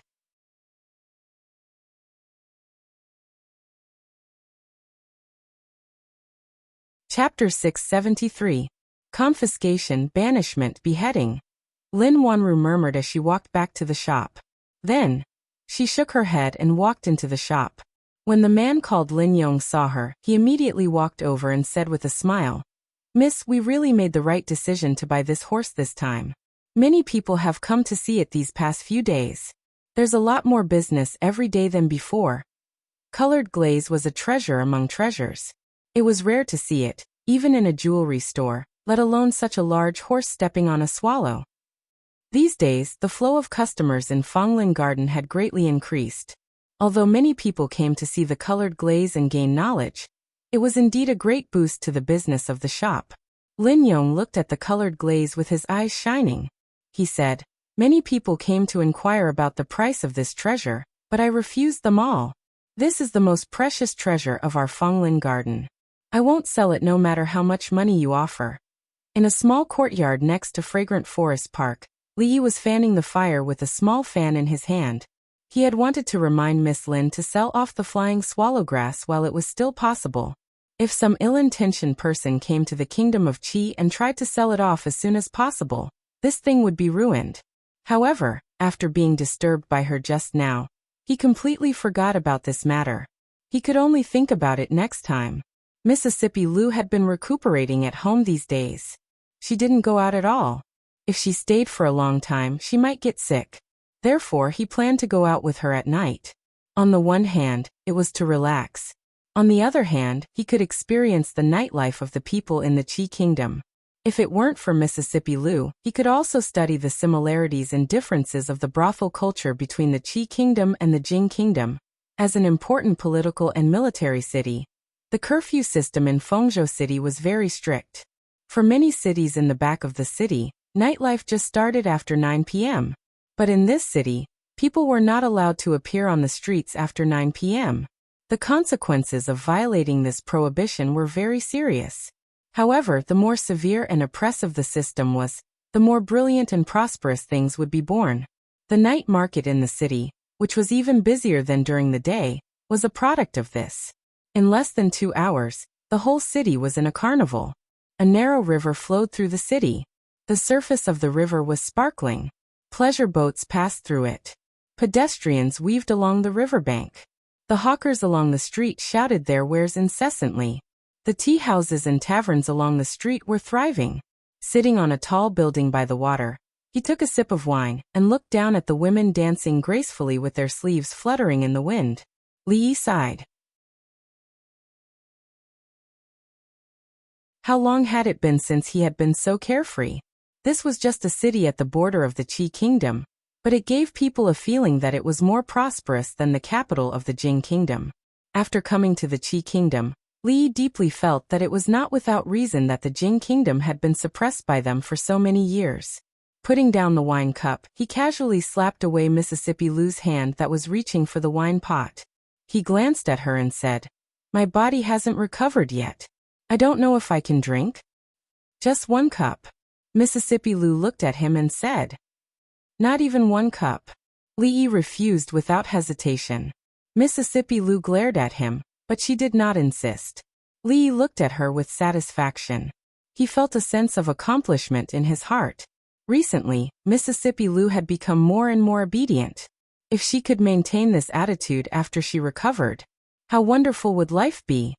Next up is Miss Yingying. Young Master Zhao presents her with 100 taels of silver. Chun presents her with 300 taels of silver. Young Master Yang presents her with a poem. Young Master Qian presents her with 1,000 taels of silver. The voices that came from downstairs from time to time always interrupted his daydream. Li looked discontentedly at the high platform below. At this moment, there was a new girl on the high platform. She was holding a pipa and playing it while performing difficult dance moves. It was very tempting. No wonder those young masters were giving her poems like crazy. In the blink of an eye, a few hundred taels of silver were already in her hands. All she had to do was twist her waist. Li was very envious of her. If he had this kind of ability, he would not have to worry about money. Not long after the song ended, the duck-like voice called out again. Miss Yingying invites young Master Yang upstairs for a chat. There was a sudden uproar below. Many people had just given silver taels of silver, but this Miss Yingying just had to invite young Master Yang, who gave the poem upstairs. It seemed that the poem had moved Miss Yingying. Some people were envious while others sighed. Wealth was easy to come by, but talent was hard to come by. These famous prostitutes in Feng province were proficient in music, chess, calligraphy, and painting.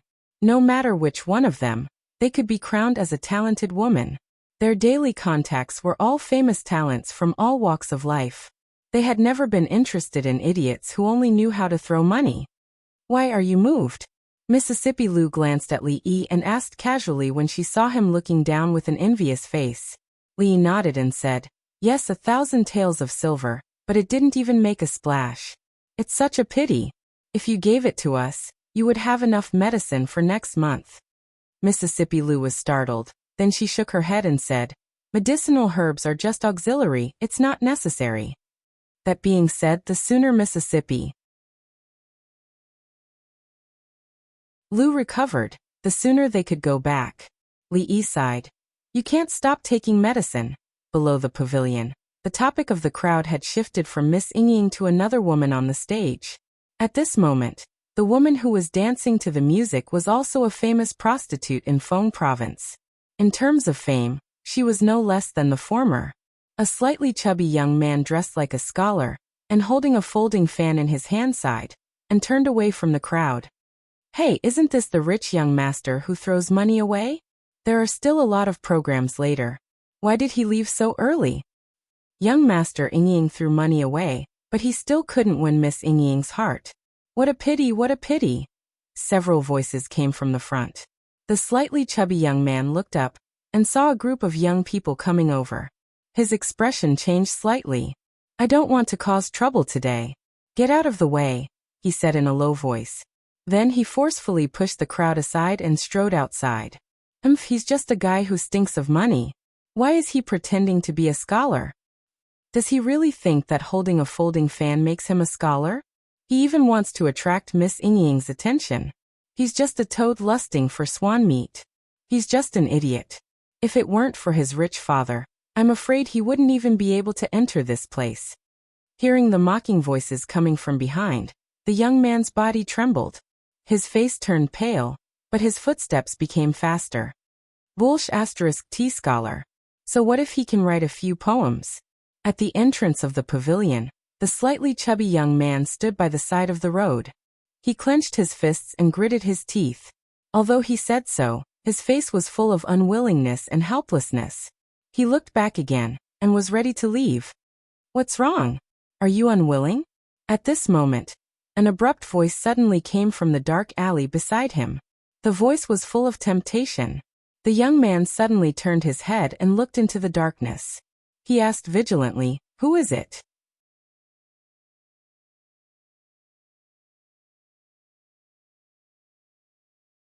Chapter 674. Who are you? Hearing the voice in the dark alley, the slightly plump young man took a few steps back. Looking at the figure in the dark, his gaze was still vigilant as he asked slowly, "It doesn't matter who I am." In the dark alley, the voice drifted, faintly discernible. "What's important is that I can help you." The young man asked suspiciously, "Help me with what?" The voice said leisurely, "So that you don't have to worry about not being able to write a good poem. You don't have to worry about not being able to get a girl. You don't have to worry about being mocked by those so-called scholars." Not being able to get a girl? The man asked doubtfully. "No woman will care about you." The voice raised its pitch. The young man was stunned for a moment before realizing something. He blurted out, "You want to teach me how to write a poem?" This time, the voice paused for a long time. "Do you think you're cut out for it?" "What do you mean?" The young man asked doubtfully. "It's very simple. You hand over the money and I hand over the poem. You hand over the money and I'll give you the poem. Once you hand over the money, the poem is yours. You can sign your name and use it however you want." The young man hesitated for a moment before saying, "How do I know you're not just casually writing a few sentences to trick me? Why do you have so many questions?" The voice in the dark became impatient. "Buy it if you want. If not, I'm leaving." "Wait a minute." Some images appeared in his mind. The young man clenched his fists. After his expression changed, he gritted his teeth and asked, "How much is your poem?" "Ranging from 100 taels to 10,000 taels. There are many prices and many choices. We can accept custom-made poems. Love between men and women, brotherly love, gay love, patriotism. Buy 5, get 1 free. Buy 10, get 3 free. The price is fair." The young man asked doubtfully, "Your poem can surpass that, Yang? If you just want to surpass that poem, I suggest you buy one that costs 100 taels. If you want to amaze the world and impress that Ying lady, 1,000 taels is enough. If you're willing to pay 10,000 taels, Zhao Xiuwen will be nothing. In the future, you'll be the new poetry saint of the Qi kingdom." The voice was extremely fleeting and full of charm. It came from the dark. "How about it? Do you want to consider it?" "I want 1,000 taels." After a moment of silence, there was a response from outside. "Just a moment." Something seemed to move in the darkness. The young man seemed to hear a strange sound. And then it went silent. After a quarter of an hour, a voice came from the darkness again. Then, the young man saw a folded piece of paper being handed out from the darkness. He carefully walked over and reached out his hand. The piece of paper shrunk a little. He was taken aback for a moment, then he came back to his senses. He fumbled in his bosom for a while, then handed over a stack of paper and said, "There's a total of 1,000 taels of silver here. You can exchange it for silver at any Qian's bank in the Qi kingdom. Aren't you afraid that I'll lie to you?" After receiving the banknotes, the voice in the darkness came again. The slightly plump young man shook his head and said, "It's only about 1,000 taels of silver. I'll have it if I save a day's allowance." There was no more sound in the darkness. He held the piece of paper and waited for a while. When he gathered his courage and walked into the alley, he found that there was no one there. "Where did you go just now?" After Li Yi returned upstairs and sat down, Mississippi Lu glanced at him and asked, "I went downstairs to get some fresh air, and bought some things." Li Yi put a bag of desserts on the table. He bought them from the shop where he borrowed pen and paper. They tasted pretty good. He had to admit that the guy just now was quite bold. He gave away 1,000 taels of silver without hesitation. Even when Li Yi was at his most prodigal, he didn't do this. He always gave 120,000 taels of silver to Mississippi Lu. He was a little thirsty after talking nonsense with that guy for a long time. The alcohol content here wasn't high, so it could be used as a drink to quench his thirst. Li Yi picked up the wine pot. Not a drop of wine was poured out. He looked at Mississippi Lu and gradually narrowed his eyes. It's getting late. I should go back and rest. Mississippi Lu stood up decisively and turned to walk downstairs. Li Yi walked down with a sullen face. When he walked out of the door, he brushed past a slightly chubby young man. Stop right there. Don't think that this matter will be over just like that. After a slight pause, he strode in the direction of Mississippi Lu. The young man looked back strangely, shook his head and turned around. After almost an hour he walked into the attic again. In the hall, several young people dressed like scholars gathered together. They watched the program on the screen while whispering to each other. That guy with the surname Qian really thinks that he can buy anything with money. We don't want to be associated with such a vulgar person. That guy with the surname Qian is a joke. Let's not talk about him. Do you think that Miss Yingying will be able to sleep with Yang Yanqing today? Impossible. Although Yang Yanqing has some talent in poetry, he's far behind his brother. I think Miss Yingying is only doing this for that person's sake. Otherwise, I'm afraid she wouldn't be able to meet him today. I've long heard that Miss Yingying is interested in that person. However, with her status, she's still too far behind. Maybe she's going to settle for the second best. It's also possible. After all, that person is appreciated by the third prince. Miss Yingying is not worthy of him. A few people were chatting about some things when they were suddenly interrupted by a voice. Qian Duo, young Master Qian, give Miss Shishir a poem. In the past, when a lady performed on the stage, if there was a gift of money or a poem, someone would read it out loud to let everyone know. After all, many people did it for the sake of their reputation. If there was no splash of water, they might not do the same thing again in the future.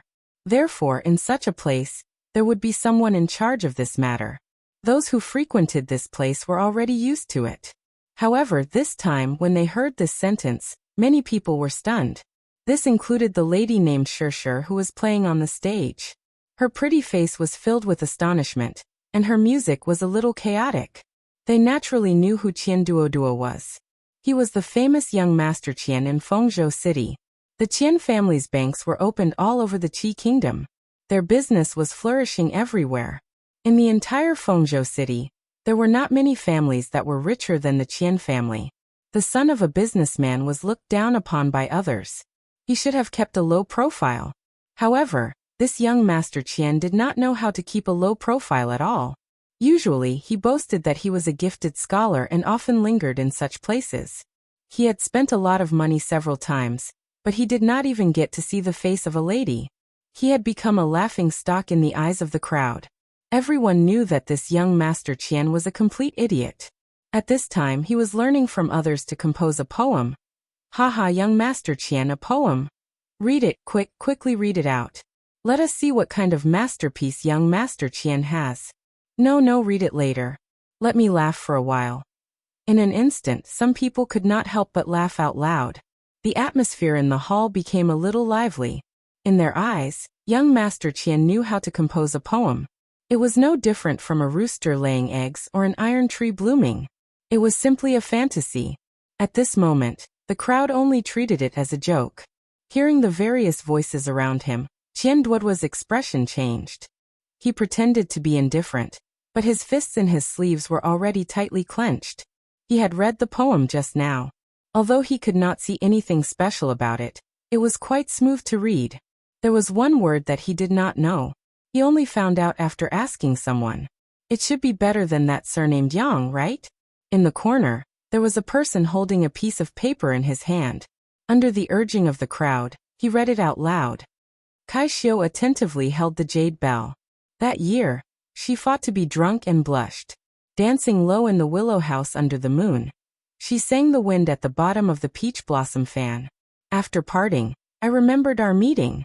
How many times did my soul dream with you? Tonight, with only the silver lamp shining, I fear that our meeting is a dream. Those who could linger in this kind of place were mostly scholars. They usually boasted that they were outstanding and talented. Those they interacted with were all scholars. More or less, they had some talent. Otherwise, they would not have been able to fool the crowd. After that person read 2 lines, the mocking voices in the hall quieted down, until the last line, "I fear that our meeting is a dream," was read out. There was no more noise. Countless people were stunned. They turned around to look at Qian Duoduo and swallowed their saliva in disbelief. Was this poem really written by that idiot Qian Duoduo? The woman on the stage was also stunned. She muttered a few lines and felt some kind of emotion. When she looked down the stage again, her eyes were a little hazy. At the door of a certain room upstairs, the woman called Ying opened her mouth slightly. The man opposite her was also surprised. Even if Qian Duoduo did not understand poetry, because of his background, his ability to observe people's expressions was far beyond that of ordinary people. Looking at the eyes and expressions of the people around him, he knew that the 1,000 taels he spent just now was really King worth it. Especially when he saw those so-called scholars, their expressions were as if they had seen a ghost. The carefree feeling in his heart was indescribable. He hummed a strange tune, and walked out of the door alone under the stunned silence of the crowd. Just as he was about to walk out, he seemed to have thought of something. He turned around and walked to a table. The servant looked at him in a daze and asked, "Young Master Qian, is there anything else?" Qian Duoduo curled his lips and said, "That 1,000 taels of silver was wrong. Give it back to me. I can't control you, but your sister can. When I go back in a few days, I will tell her everything you did here one by one." There was still an hour before the curfew. The streets of Feng State City had already become sparse. Li Yi scolded as he walked. He did not hear a response for a long time. He looked back and saw that Mississippi Lu was already breathing evenly. He shook his head and sighed helplessly. "I can't control it anymore." The 3 words "fragrant forest garden" were vaguely visible under the illumination of the fireworks in the night sky. You're tuning in to the Li Mei's Wuxia Whispers YouTube channel. We're so grateful for your support, and don't forget to subscribe to join us on this incredible journey through captivating stories. Your generosity through donations truly makes a world of difference, as it's the primary source of revenue that allows me to expand and enhance this channel for you. Thank you from the bottom of my heart for being a part of this adventure.